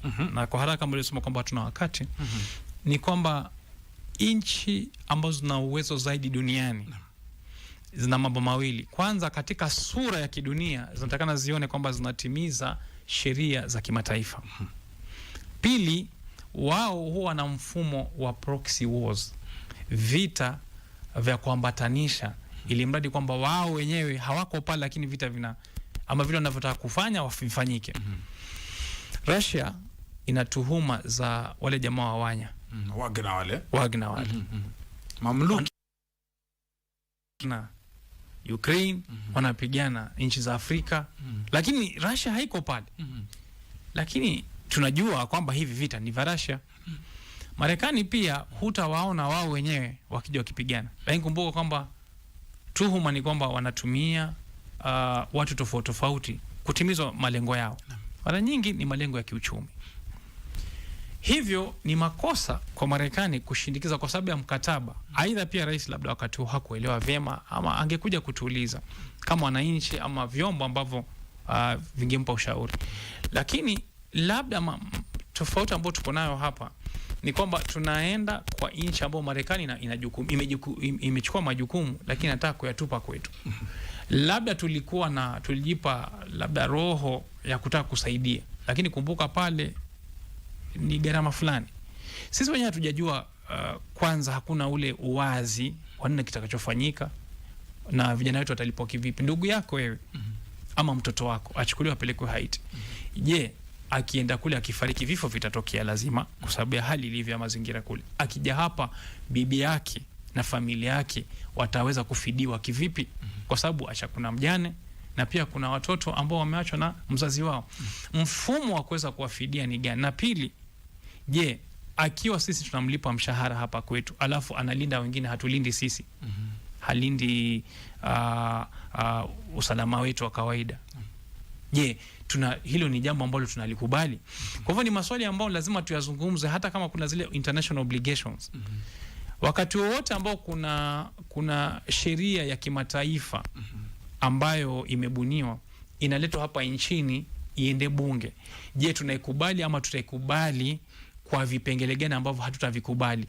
Kwa hivyo lazima kwanza tuweze kutathmini hili jambo kama wananchi kisheria, ili mradi kwamba tumpe nguvu rais. Tunaweza kumpa, lakini tumpe nguvu rais aweze kulitimiza. International obligations, majukumu ya kimataifa yapo, lakini we come first. Wananchi na Kenya kwanza, si Kenya kwanza serikali, Kenya kwanza, yani wananchi wa Kenya kwanza, alafu kisha majukumu ya wazungu na wahindi na wengine kule nchi zingine, lakini kwanza ni sisi wenyewe kama wa Kenya. Kwanza lazima tutimize malengo yetu kulingana na mkono wetu pale unapofika. Tusichukue majukumu ya watu wengine ya kawa yetu, kwa sababu hatuliwezi. Dunia ina shida nyingi. Mungu mwenyewe akamleta Yesu kisha tukamua dunia nzima. Kwa hivyo haiwezekani kwamba sisi tutachukua majukumu ambao ni majukumu ya dunia nzima. Dunia ni ya Mungu, si yetu. Sisi yetu ni Kenya. Naam, dunia ni ya Mwenyezi Mungu, sisi yetu ni Kenya. Ndiyo kauli ya mwisho ya wakili mchanganuzi wa masuala ya kisiasa Mheshimiwa George Kithi. Uchaguzi uliopita alikuwa kwenye kinyang'anyiro kule Kilifi. Sijui mwaka 2027 atarudi ama ataendelea kukuza kampuni zake za uwakili. Mtazamaji, kufikia hapa ikiwa ni dakika 2 zimesalia kuweza kutimia saa 3 kamili.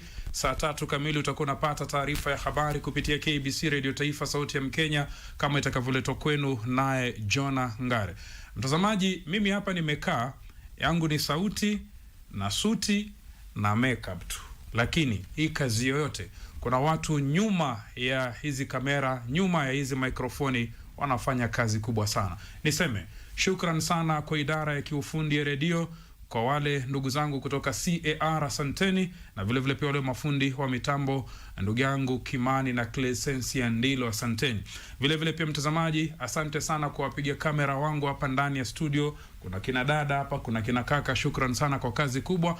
Zaidi ya yote, waelekezi wangu upande wa pili, asante sana Ben Kamuti, shukran sana Mato Njeru, na wale wasimamizi wengine walioko studio B. Kwa niaba ya mwelekezi wa kipindi hiki Nancy Kemto na mwenzangu Dora Manya, na vile vile pia wakili George Kithi, jina langu naitwa Rashid Momkondo. Hadi Ijumanne ijayo, wakati sawa na huu, stesheni sawa na hii, ila wageni ni Mungu ndo atakayejua. Kwaherini.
And welcome back to Good Morning Kenya. This is Health Tuesday. My name is Mike Migu, and today we are addressing a very important issue revolving around cleaning and dressing wounds. And in studio today, I'm joined by one Dr. Kennedy Omondi, who is an advanced wound specialist. Karibu sana to the program. Thank you so much. How are you doing? I'm fine, thank you. Hoping you are as well. I'm good. Awesome. Asante sana. Karibu. To start off, let's talk about wounds now before we even get to cleaning and dressing. Huyu ni mtu ameanguka na pikipiki, amepata a very bad wound from this side of the leg. How does he approach cleaning that wound, or whoever is cleaning that wound?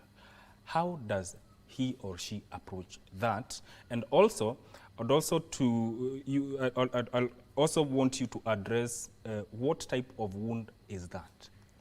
Okay. Yes. Thank you. Awesome question. Yeah. To begin with, we understand a wound is any physiological injury that compromises that normal integrity of the skin. Yes. So despite how small the compromise is, we'll call that one a wound.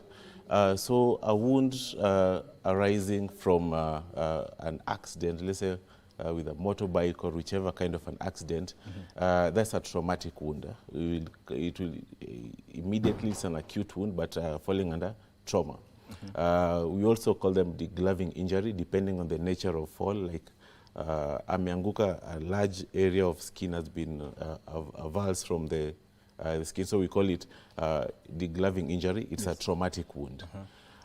Most of the times, these wounds normally tend to bleed a lot because there is trauma on blood vessels. And the immediate management will be one, to stop the bleeding, and two, to prevent entry of bacteria and maybe those non-viable particles on the surface getting into the wound. So immediate care, okay, there's the body's response, we call it the hemostatic phase, to try and stop that bleeding.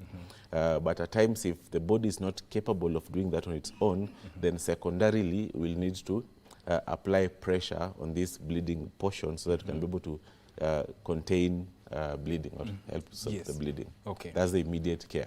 The immediate care. Yes. Now, talk about more on the classification of wounds. We classify wounds in around 4 segments. One, we have the trauma, or traumatic kind of wounds, and these ones also have got subcategories. Now, the likes of cuts, be it surgical or non-surgical, you have the elements of now laceration, friction, animal bite, gunshot wounds, all those ones, because it's traumatic, there's something which penetrates or forces the tissues to rupture the skin to open up. So we call it that is traumatic kind of wounds. Then under that one we have, okay, now apart, that's the first category. The second category classification, we have burns. Burns, you may have burns from hot liquids, hot gases, hot contacts. We have chemical burns, you have radiation burns, burns from friction. You've had like those athletes, they fall on, they have like a friction burn or grass burn, commonly called grass burns. Even negative thermal effects, for instance, you're subjected to extreme low temperatures for a prolonged period of time. Also, that one is a kind of burn. Then the other category is normally caused by a predisposing comorbid, for instance, an underlying condition. You've heard of those under, let's say, endocrine conditions like diabetic foot ulcers. There are those also under a category called these lower leg ulcers because of vascular conditions like venous ulcers, arterial ulcers. Those ones also is a subcategory. Those are predisposing comorbids. And then the other category is normally from pressure, like you exert a lot of pressure. Commonly, people know them as pressure ulcers. In facilities, you'll hear people talking about a patient has a bed sore or something because of that prolonged period of time on a surface. So there's the bony prominence and the surface creating a lot of pressure in between, and we lose some tissues. Yes. Yes. Now, I would also want to hear your views on wound sterility. What is wound sterility? Wound sterility, now this one falls under what we normally call infection prevention and management. Okay. We find that most times there is that normal flora, we call them normal bacteria on the skin. They don't cause any harm on a normal skin. But then it gets to a point, let's say if there's a break on the skin and they find entry into the body, that is when we get concerned, because at times the body is not capable of fighting them off. Yes. So when you're talking about wound sterility, this is creating an ideal environment, bacteria-free, or there is no entry of microorganisms into the wound. Yes. And that's everything we'll be talking about sterility. So it is a wide scope involving how you clean the wound, how you prepare the environment, the kind of material that you're putting on top, so that the entire goal is to prevent entry of bacteria into the wound, from whichever surfaces. Yes. Now, before we get to cleaning, of course, you do not just start cleaning a wound right away. What are the assessment procedures can one take, especially if you're taking care of a wound at home? How does one assess a wound before cleaning? Before cleaning? Yes. Currently, the current management, we normally want, despite the size of the wound, at least if possible, I know we normally used to, you having a small cut from a knife, you're cutting your vegetables, a small slice, you cut your skin. The critical options you check, how to assess, is the bleeding continuous? One, if bleeding continuous, it means probably you've damaged or you've cut a main vessel. So for that instance, you just need to go to a facility. The surface area that is exposed. If it's a wide surface area, also means like measures has to be taken so that you can be able to prevent entry of bacteria.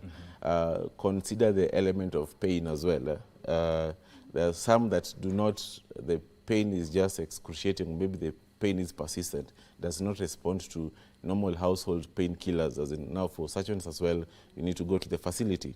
I know there are those small lacerations. In home setup, even we recommend even cleaning with normal tap water. Normal tap water is safe. Just irrigate and then you make sure it is covered. Do not leave wounds open. Make sure it is covered just to prevent entry of bacteria. Wounds heal best when covered. Yes. When it's coming to an ideal setup, like a patient has come to a facility, that's when we employ what we call principles of wound care. Appropriate history taking, you need, before you even manage the wound, you need to know more about the wound and more about the patient. Because there are those factors, patient factors or wound factors, that can make the wound turn from acute to chronic. Acute wounds are those that are progressing positively to heal. Yes. But chronic wounds tend to misbehave and it's normally stuck in a particular phase. We call it the inflammatory phase, whereby it tends to prolong. Healing is stagnant. So principles of wound management, when you're taking the history, age is a factor. Get to know the immunization history. That's where you get to know was tetanus toxin administered. Get to know history of maybe allergies to medications. Get to know history, even the lifestyle of the patient. Maybe this wound is not healing because this patient is constantly exposed to bacteria, even despite cleaning. Lifestyle also things like smoking, history of alcohol consumption, such kind of history. History of underlying conditions, the patient diabetic or hypertensive, because those factors may contribute to stagnation of wound healing. After that is when you normally go to now assessing the wound. And this is another whole process. Yes. What is the wound status? What are the kind of tissues which are on the wound? Does it appear infected? Signs of infection, you check for those ones. The tissue type, moisture balance, then how are the edges? How is the peri-wound skin? Peri-wound skin is that area surrounding the wound. Also check on those factors. Then after that is when now you implement the goals. From your assessment, now you come up with a strategy on how you're going to proceed on to manage the kind of materials you're going to use. You'll be talking about how frequently will you be doing the dressing changes, cost implication, both to the hospital and to the patient. I know that's normally also a big factor. Let's say I've gotten a wound. How long does it take for it to be infected? That will normally, what matters is the body's response or the immune response. Depending, some level you find that the body will be able to fight off the bacteria.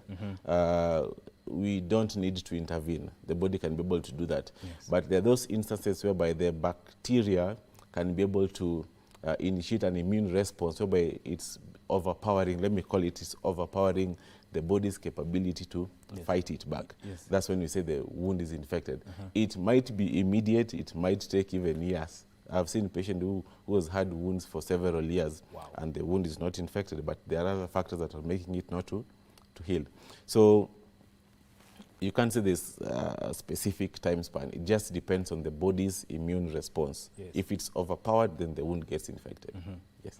So at home, there are those who administer first aid. Now, let's say in case of a burn, mtoto ameanguka kwa maji moto, how do you deal with such a case of a burn as opposed to when you are dealing with, let's say, a cut? How different do you address a burn and from a cut? From a cut. Yes. Burns is an interesting area in that unlike cuts, you see, when you're talking about a cut, there's that physical compromise, something which has separated the integrity of skin. Yeah. But talking about a burn, those cells are still there, but they have been denatured, as in they have been, the heat has compromised the status of the cell. So the cell is still there, but cannot be able to function normally because of the heat. So managing it is a little bit different when you're talking about a cut. So one, immediate burn, try to remove the causant. To mean, in this case, there's heat. So cool the wound, try to cool the area. That is one.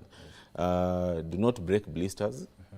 It's normally a good point to take. Do not break blisters from home, because the moment you break the blister, then you're exposing the actual wound to bacteria. Depending on the size, if there are those small, or maybe an instance whereby the blister is already broken, then I'll really recommend this patient or this child to be taken to a facility. Yes.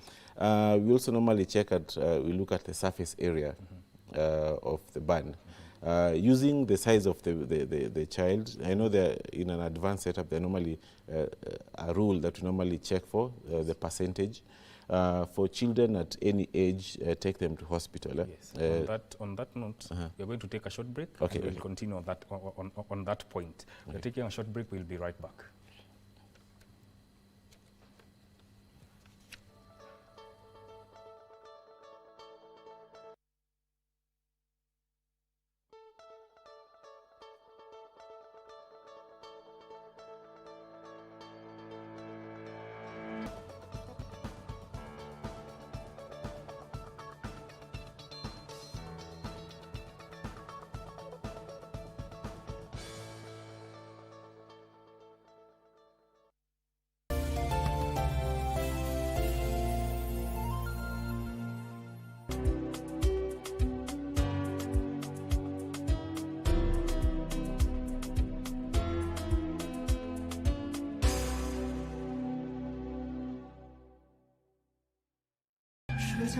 怎么办？我睡不着啊。你已经2天没好好睡觉了。这些装置到现在本身也该做补偿修正了。确实是，所以现在大部分工程师想暂停反映 A 项的工作。这是故障列表和代码。就去抓他呀！你说所有跟他接触的人都自杀了，那是他杀的吗？你证明不了，你没证据。 Are you a talented artist? Or are you passionate about a topic you want to discuss? But money can be very hard to find for an upcoming artist. Don't worry, Studio Mashinani has got your back. Sign up on ajira.co.ke to book a session with your music and video producers across the country. Work on your music, jingles, spoken words, and even podcasts to realize your dream. All for free. Studio Mashinani, Radani Talent.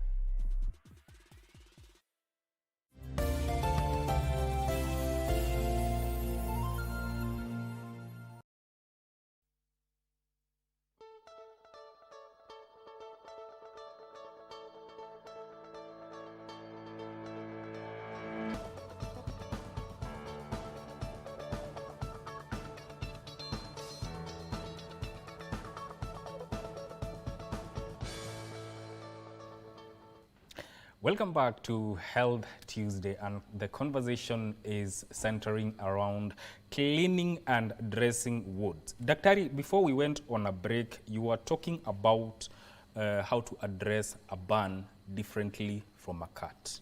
Yes. Okay, awesome. We've just discussed that burns, the tissues are, the cells have been denatured to mean they may not be able to replicate or regenerate normally in comparison to a cut because of the heat. Okay. So in an advanced setup, depending on the size of the wound, we normally say early excision and grafting or flapping a flap. That's in a hospital setup, whereby you convert this burn into a cut so that it will be able to heal quicker.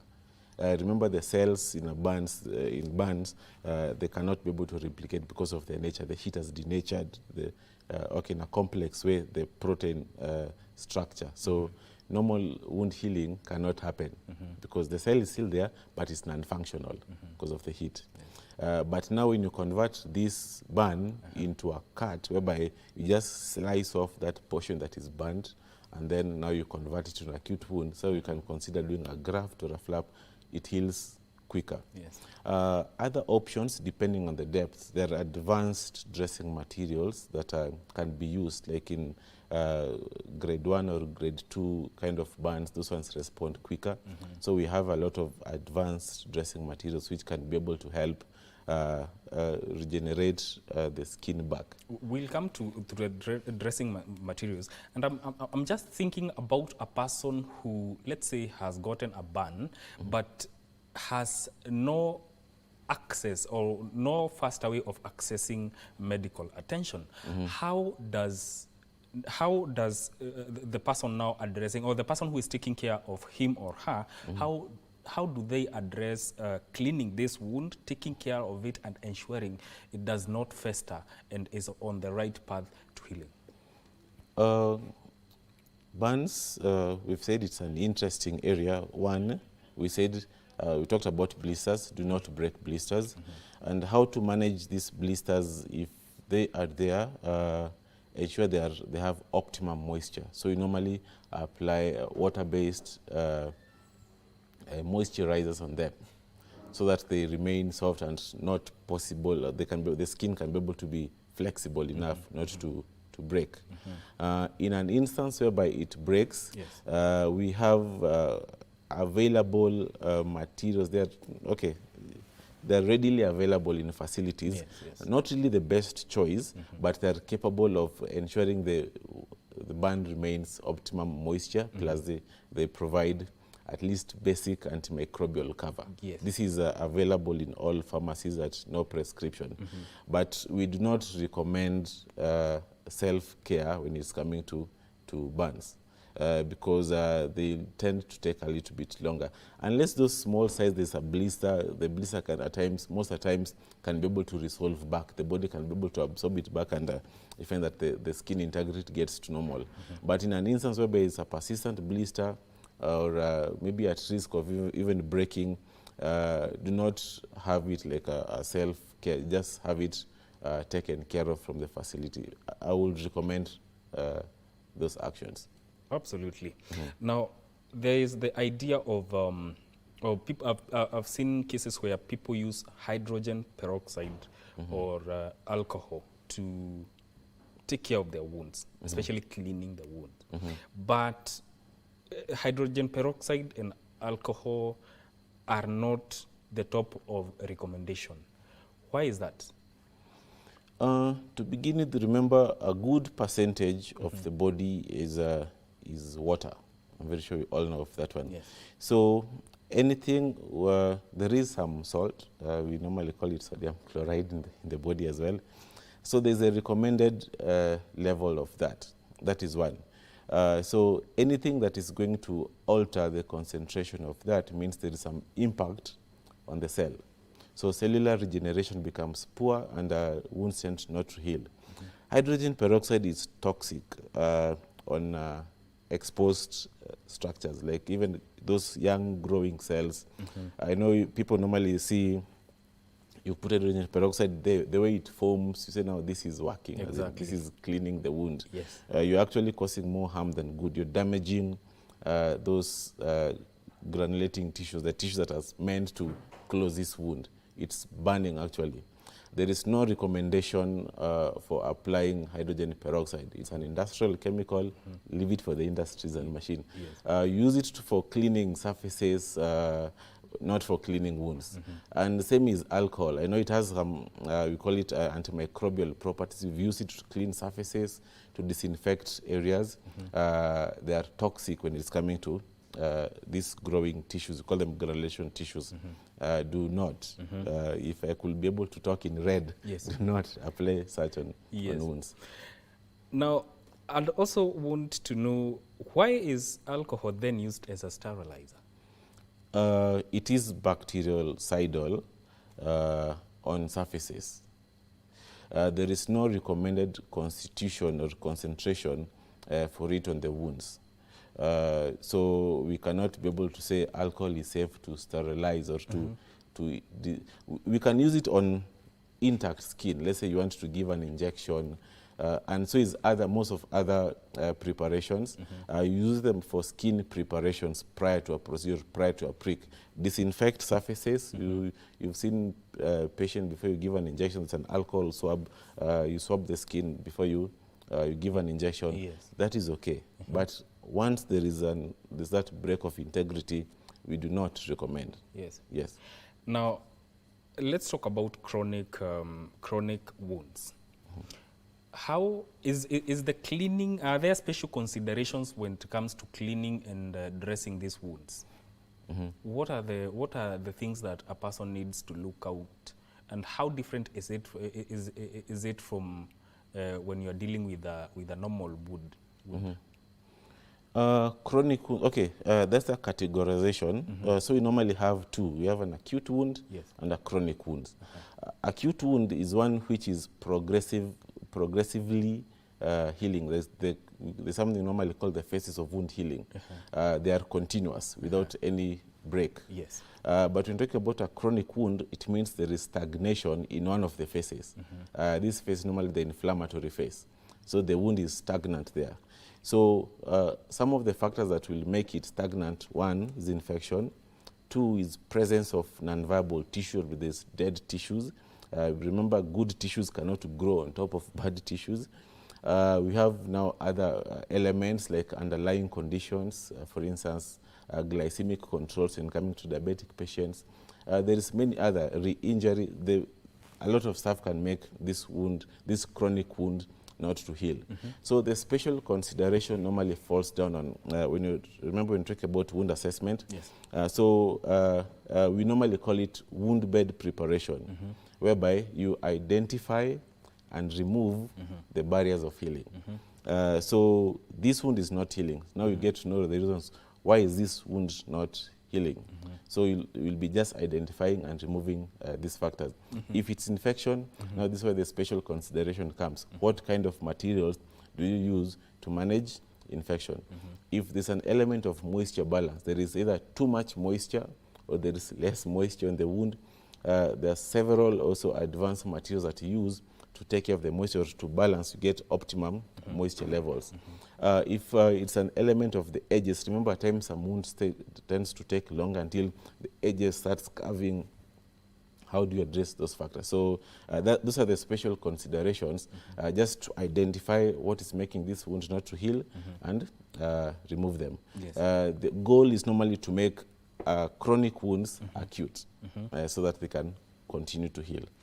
Let's talk about dressing the wound now. How does one choose the right dressing material for the wound? We have seen cases where some people do not really go for medical attention, but they use what is available to them. But what considerations? How does one choose the right dressing material? It also goes back to the assessment. One, remember, like many other wound conditions, not wound, like many other medical conditions. Talk about someone got a headache, for instance. You cannot give medications to manage like maybe stomachache, Yes. to manage headache. Same thing, even the wound got different indications. The materials that you use has got different indication. There is a material to manage moisture balance. There is a material to manage infection. So when doing an assessment, you need to come up and categorically check. This is an infectious wound, or there is an infection. The kind of dressing material that we require must contain an antibiotic to manage infection. If the wound, there is no infection, there is maybe little moisture on the wound. And remember, wounds heal with optimum moisture. Then you need a dressing material which is going to donate moisture on the wound so that there is optimum balance and the wound regenerates. If the wound is, for instance, the edges are not right, it means you need to intervene, remove those edges. The dressings which will help with that, or maybe some intervention like a surgical intervention to remove the edges and so forth. So that is how you come up with the right material. It's a forum that normally get, we have to at times educate nurses and doctors so that they can be able to know how best to assess. In the market there's 1,000,001 products, but how do you choose the right material? By a proper wound assessment, you can be able to come up with the right materials for managing these wounds. Yes. Yes. Now, what if somebody dresses the wound, but now after some time, the wound and the dressing stick together? They stick together. How do you address that? How? So that one normally comes in instances whereby there is poor choice of dressing. Okay. Remember, this wound constantly, when it gets a good environment, there are those cells that grow or regenerate. So this happens when, let's say you've done a dressing, which is a little bit porous, and then tissues grow to a point that it gets inside the dressing material. Removing it will be a challenge. That is one. Two, you find that maybe this wound has got little moisture, and then you put a super absorbent dressing on top. What happens? It absorbs the exudate or that fluid from the wound to a point that it completely sticks, as in it dries the wound completely. That's another instance which can make this dressing to stick on the wound. In an ideal setup, removal just has to be slow. You moisten this dressing. At times, some normally even tend to end up in theater to remove because of that bleeding when you tear it apart, because tissues have grown inside the dressing. Some normally end up like bleeding a lot. Moisten the dressing and they're normally removed. It trickles down all the way back to assessment. If you assess the wound and put the right material, I know in some setups, in advanced setups, there are those what we normally call wound contact layers, then an adhesive wound contact layer, so that you need to do something absorbent on top. You first put this on these wound contact layers. Most of the times they're of silicone origin, so prevents adhesion. Then now you put your material on top. That's in an advanced setup. But in a normal setup, do proper assessment, you can be able to get the right material. Then how frequently you'll be changing this one? If you know you have to put something which is super absorbent, you need then to change the wound frequently so that you don't allow it to stick. It's something which we discourage, because remember, the more frequent you expose wounds or you do the dressing changes, you're damaging tissues. Normally you tend to leave the wound for the longest time possible. We're having materials which can even stay up to 7 days. You don't dress a wound for even 7 days. But the right material, right assessment, to get the right material for it. So the right material, with the right material, you do not need to do dressing of the wound frequently. Yes. It's about choosing the right material. Yes. Now, when does one now decide, or what is the place of antibiotics in as much as managing the wounds is concerned? Yes. Antimicrobial management, there are two ways in which you're going to introduce antibiotics to a patient. One, you're having local infection, to mean the infection is just localized on the wound. That means you put antimicrobial dressings. Then when you're having a systemic spread, or this infection is now getting into the system. It's beyond the wound. That is when you take either oral or IV antibiotics plus the antimicrobial dressings. So when you're looking at now the signs of infection manifesting in this patient, that is what dictates if the patient will be able to take oral antibiotics or maybe IV or injection antibiotics or just dressings which contains antibiotics. So you need to split the two. You don't want to give this patient antibiotics all through. Patient takes, it will be unnecessary. If it's just localized infection, an antimicrobial dressing is enough. If it's getting systemic, that's when you introduce systemic antibiotics. Yeah. Now, back to the type of wounds. So if there are type of wounds, it means there are types of dressings. Yes. Please talk about each type of dressing specific for which wound. For which wound? Yes. That is extremely broad. The market is saturated with advanced, that's why we hear this advanced wound specialists. The advancements because of science. There's a lot of research and analysis outside here. So we have, for instance, what we categorically call foam dressings. Foam dressings, these are meant to absorb exudate, that fluid coming from the wound. Some of these foam dressings, those which contains antibiotics, some don't. So for infectious wounds, for infected wounds, use those ones with antibiotics. If it's plain, it just means just to absorb that fluid coming from the wound. We have advanced options like what we call the negative pressure wound therapy. This is a device which is normally connected on the patient to help remove maybe fluid accumulation, to help tissues stick together. Normally is a lot post, let's say orthopedic surgeries, maybe post debridement, post skin grafts, just to ensure there's tissue cohesion and removing both the fluid and maybe infected, those infected fluids from the wound, bacteria, with everything normally comes out. We have therapies like we've heard of hyperbaric oxygen therapy, or maybe the transcutaneous oxygen administration, whereby you suspect maybe there is limited or less tissue oxygen.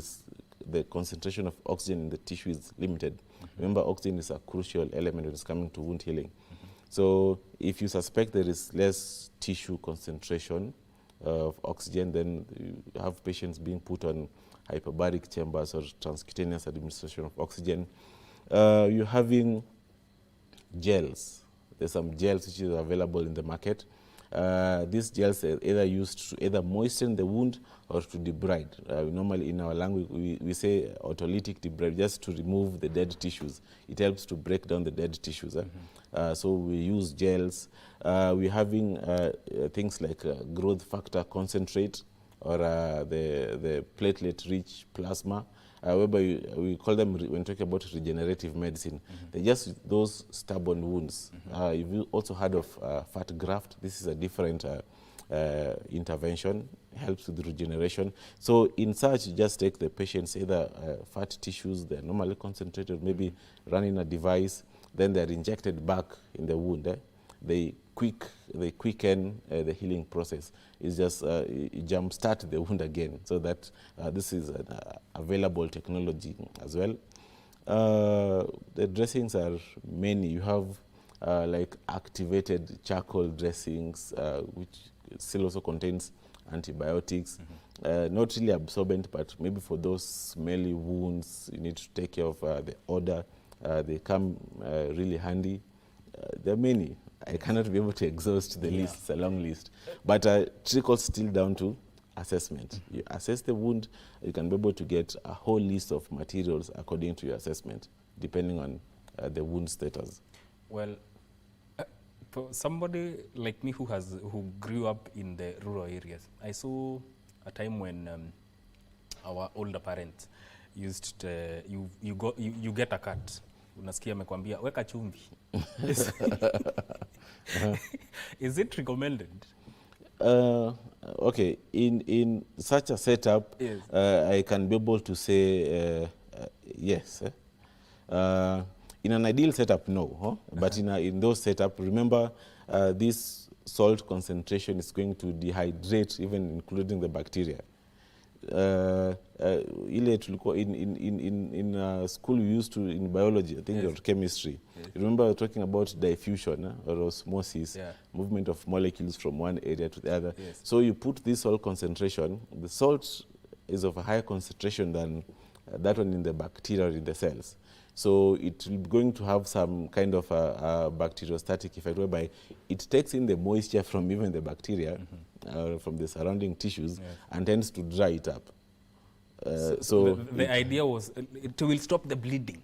Bleeding not as per se, but okay, to some degree it worked. But okay, in that setup, it may be a deal as those initial first aid before maybe something can be done. Yes. Talk about symptoms of an infected wound. Yes. This is really critical. Manifestation, let's say like pain. That's normally one of the factors. We talk about erythema or reddening of the tissues around the peri-wound skin, the immediate adjacent skin after the wound, peri-wound skin, erythema or redness. To some patients, they have either a lot of leakage, you call it a lot of exudate, which at times might turn purulent, or maybe I don't like using the term pus, but it's a common language. We call it purulent exudate. We have element of even skin or the tissue changes color. It darkens in a way that it's not healthy. Healthy tissue is beefy red, we call it beefy red. When it starts to darken, it means there's some element of infection as well. Exudate, we talked about increase in exudate level. Some get smelly. And then to some, depending on which bacteria are present, they change color. There's a common bacteria, it's called Pseudomonas. Normally it turns to, makes the dressing material and they won't start turning green. Maybe you've seen such instances because of presence of a particular bacteria. So, especially, you've mentioned an instance where a wound becomes smelly. Does it point back to the type of dressing that one used, or even maybe the solution they used to clean the wound? There's a lot of markers that can make a wound smell. One to include even the duration of dressing, how long has this patient had this dressing on. At times, maybe even you'll get even maybe the wound is not smelling, but that fluid has been sitting on the dressing for a long time, so it smells. Then dead tissues, presence of dead tissues in the wound can make the wound also to smell. Yes. We have established that alcohol and hydrogen peroxide are not recommended, as far as cleaning the wound is concerned. Now we have water. Are there other solutions that one can use, especially if you're taking care of a wound at home? Are there solutions recommended solutions that one can use to clean the wound? We've said tap water is safe. That is one in a home setup.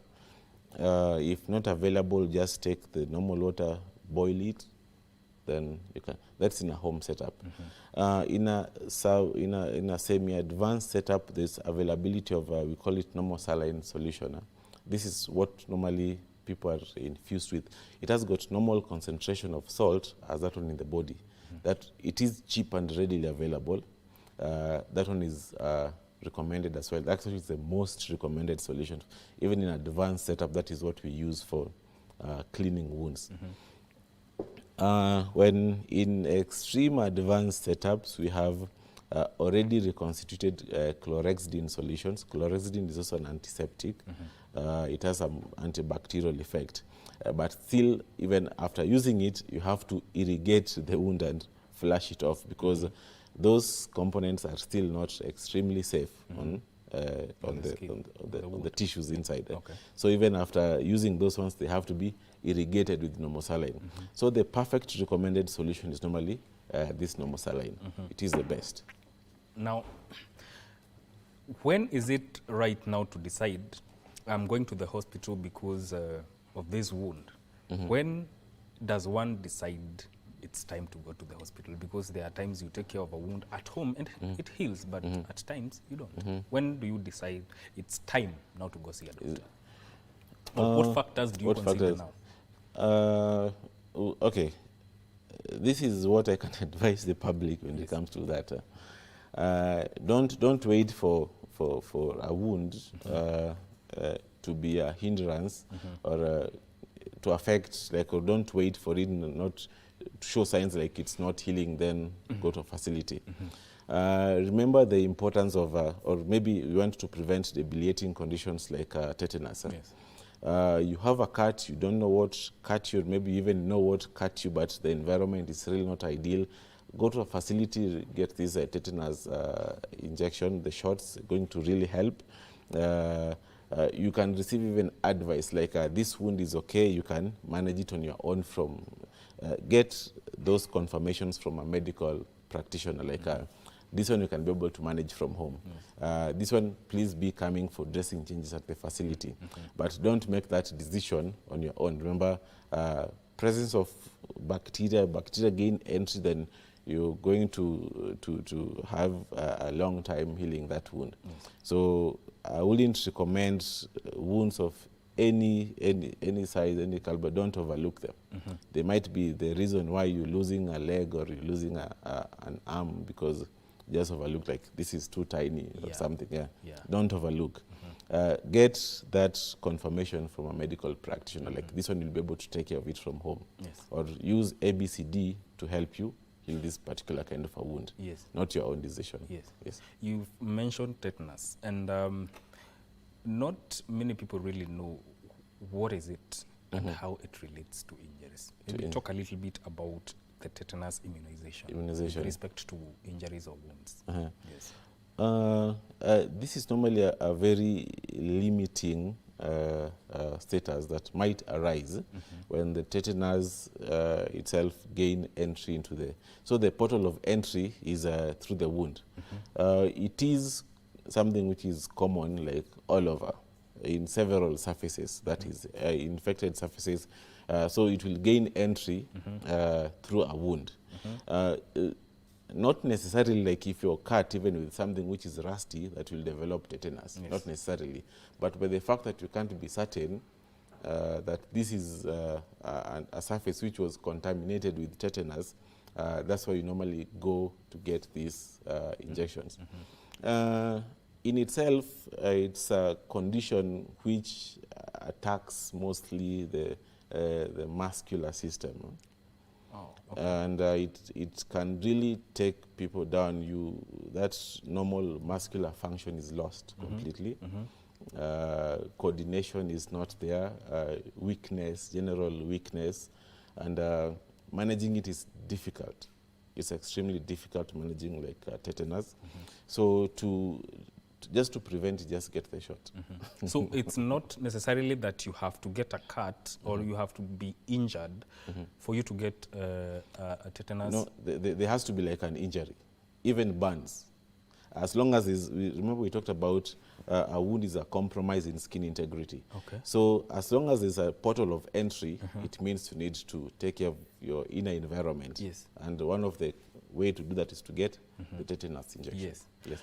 Talk about how, are there special considerations when it comes to dressing and cleaning wounds in older population as opposed to children? To children? Yes. Yes. Remember, in old age, there is a tendency of slow healing. The healing process is slower in comparison to younger generation. The regeneration process, the cellular activity is a little bit slow. So these patients tend to heal extremely slowly. So the kind of option for dressing materials, the frequency also has to alter. You need to ensure you interfere less with this kind of wounds in older people. The more you interfere with them, like you're doing frequent dressing changes, the more you're damaging those slow healing cells. Remember, when the cellular regeneration becomes extremely slow. The skin is extremely thin in elderly age, to mean also the kind of materials that should be using should be one which is not adhering to the tissues, or just ensures this optimum moisture and comfort. there is a lot when it's coming to the money. In fact, infection also, they are really prone to infection. The immunity response is a little bit slower. You introduce antimicrobial dressing or prophylactic antimicrobial dressings to them earlier in comparison to even the younger generation. Yes. Yeah, because remember, even some of them have got a lot of underlying conditions, so care is normally critical when it comes to the elderly. As we come to a close of this program, why is it important to take care of your wounds?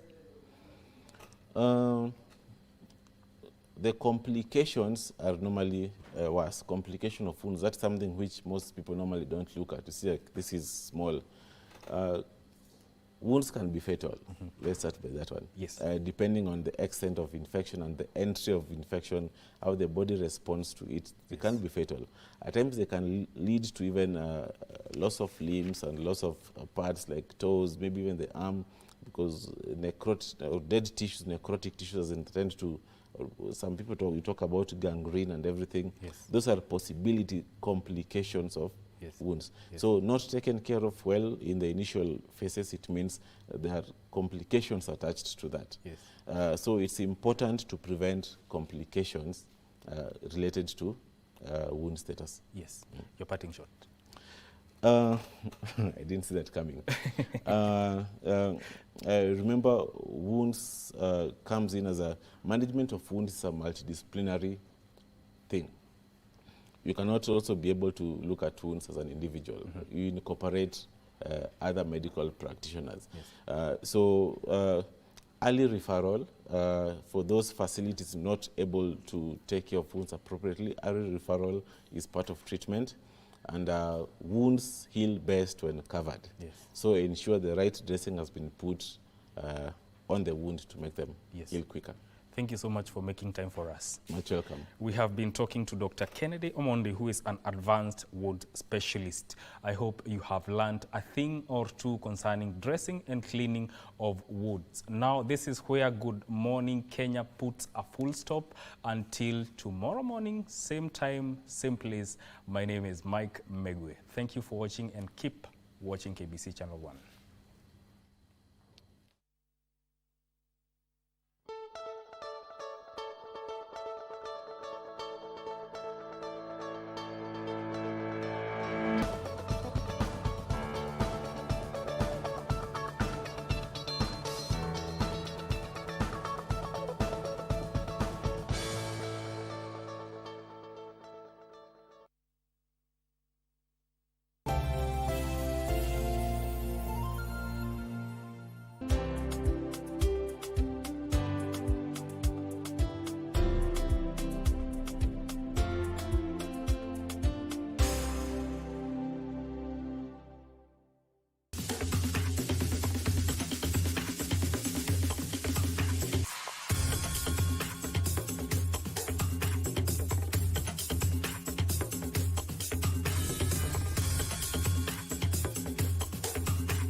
How to access KBC Online services via eCitizen. Step 1. On your web browser, search kbc.ecitizen.go.ke. Step 2. Log in using your eCitizen account or create a new eCitizen account and log in. Step 3. Enter your OTP, which will be sent to you via SMS or email. Step 4. Select Matangazo service. Step 5. Read the service instructions. Step 6. Enter your general details. Step 7. Enter your service details and click Complete. Step 8. Submit your application and await feedback from eCitizen. Step 9. Click on Pay and your payment will be made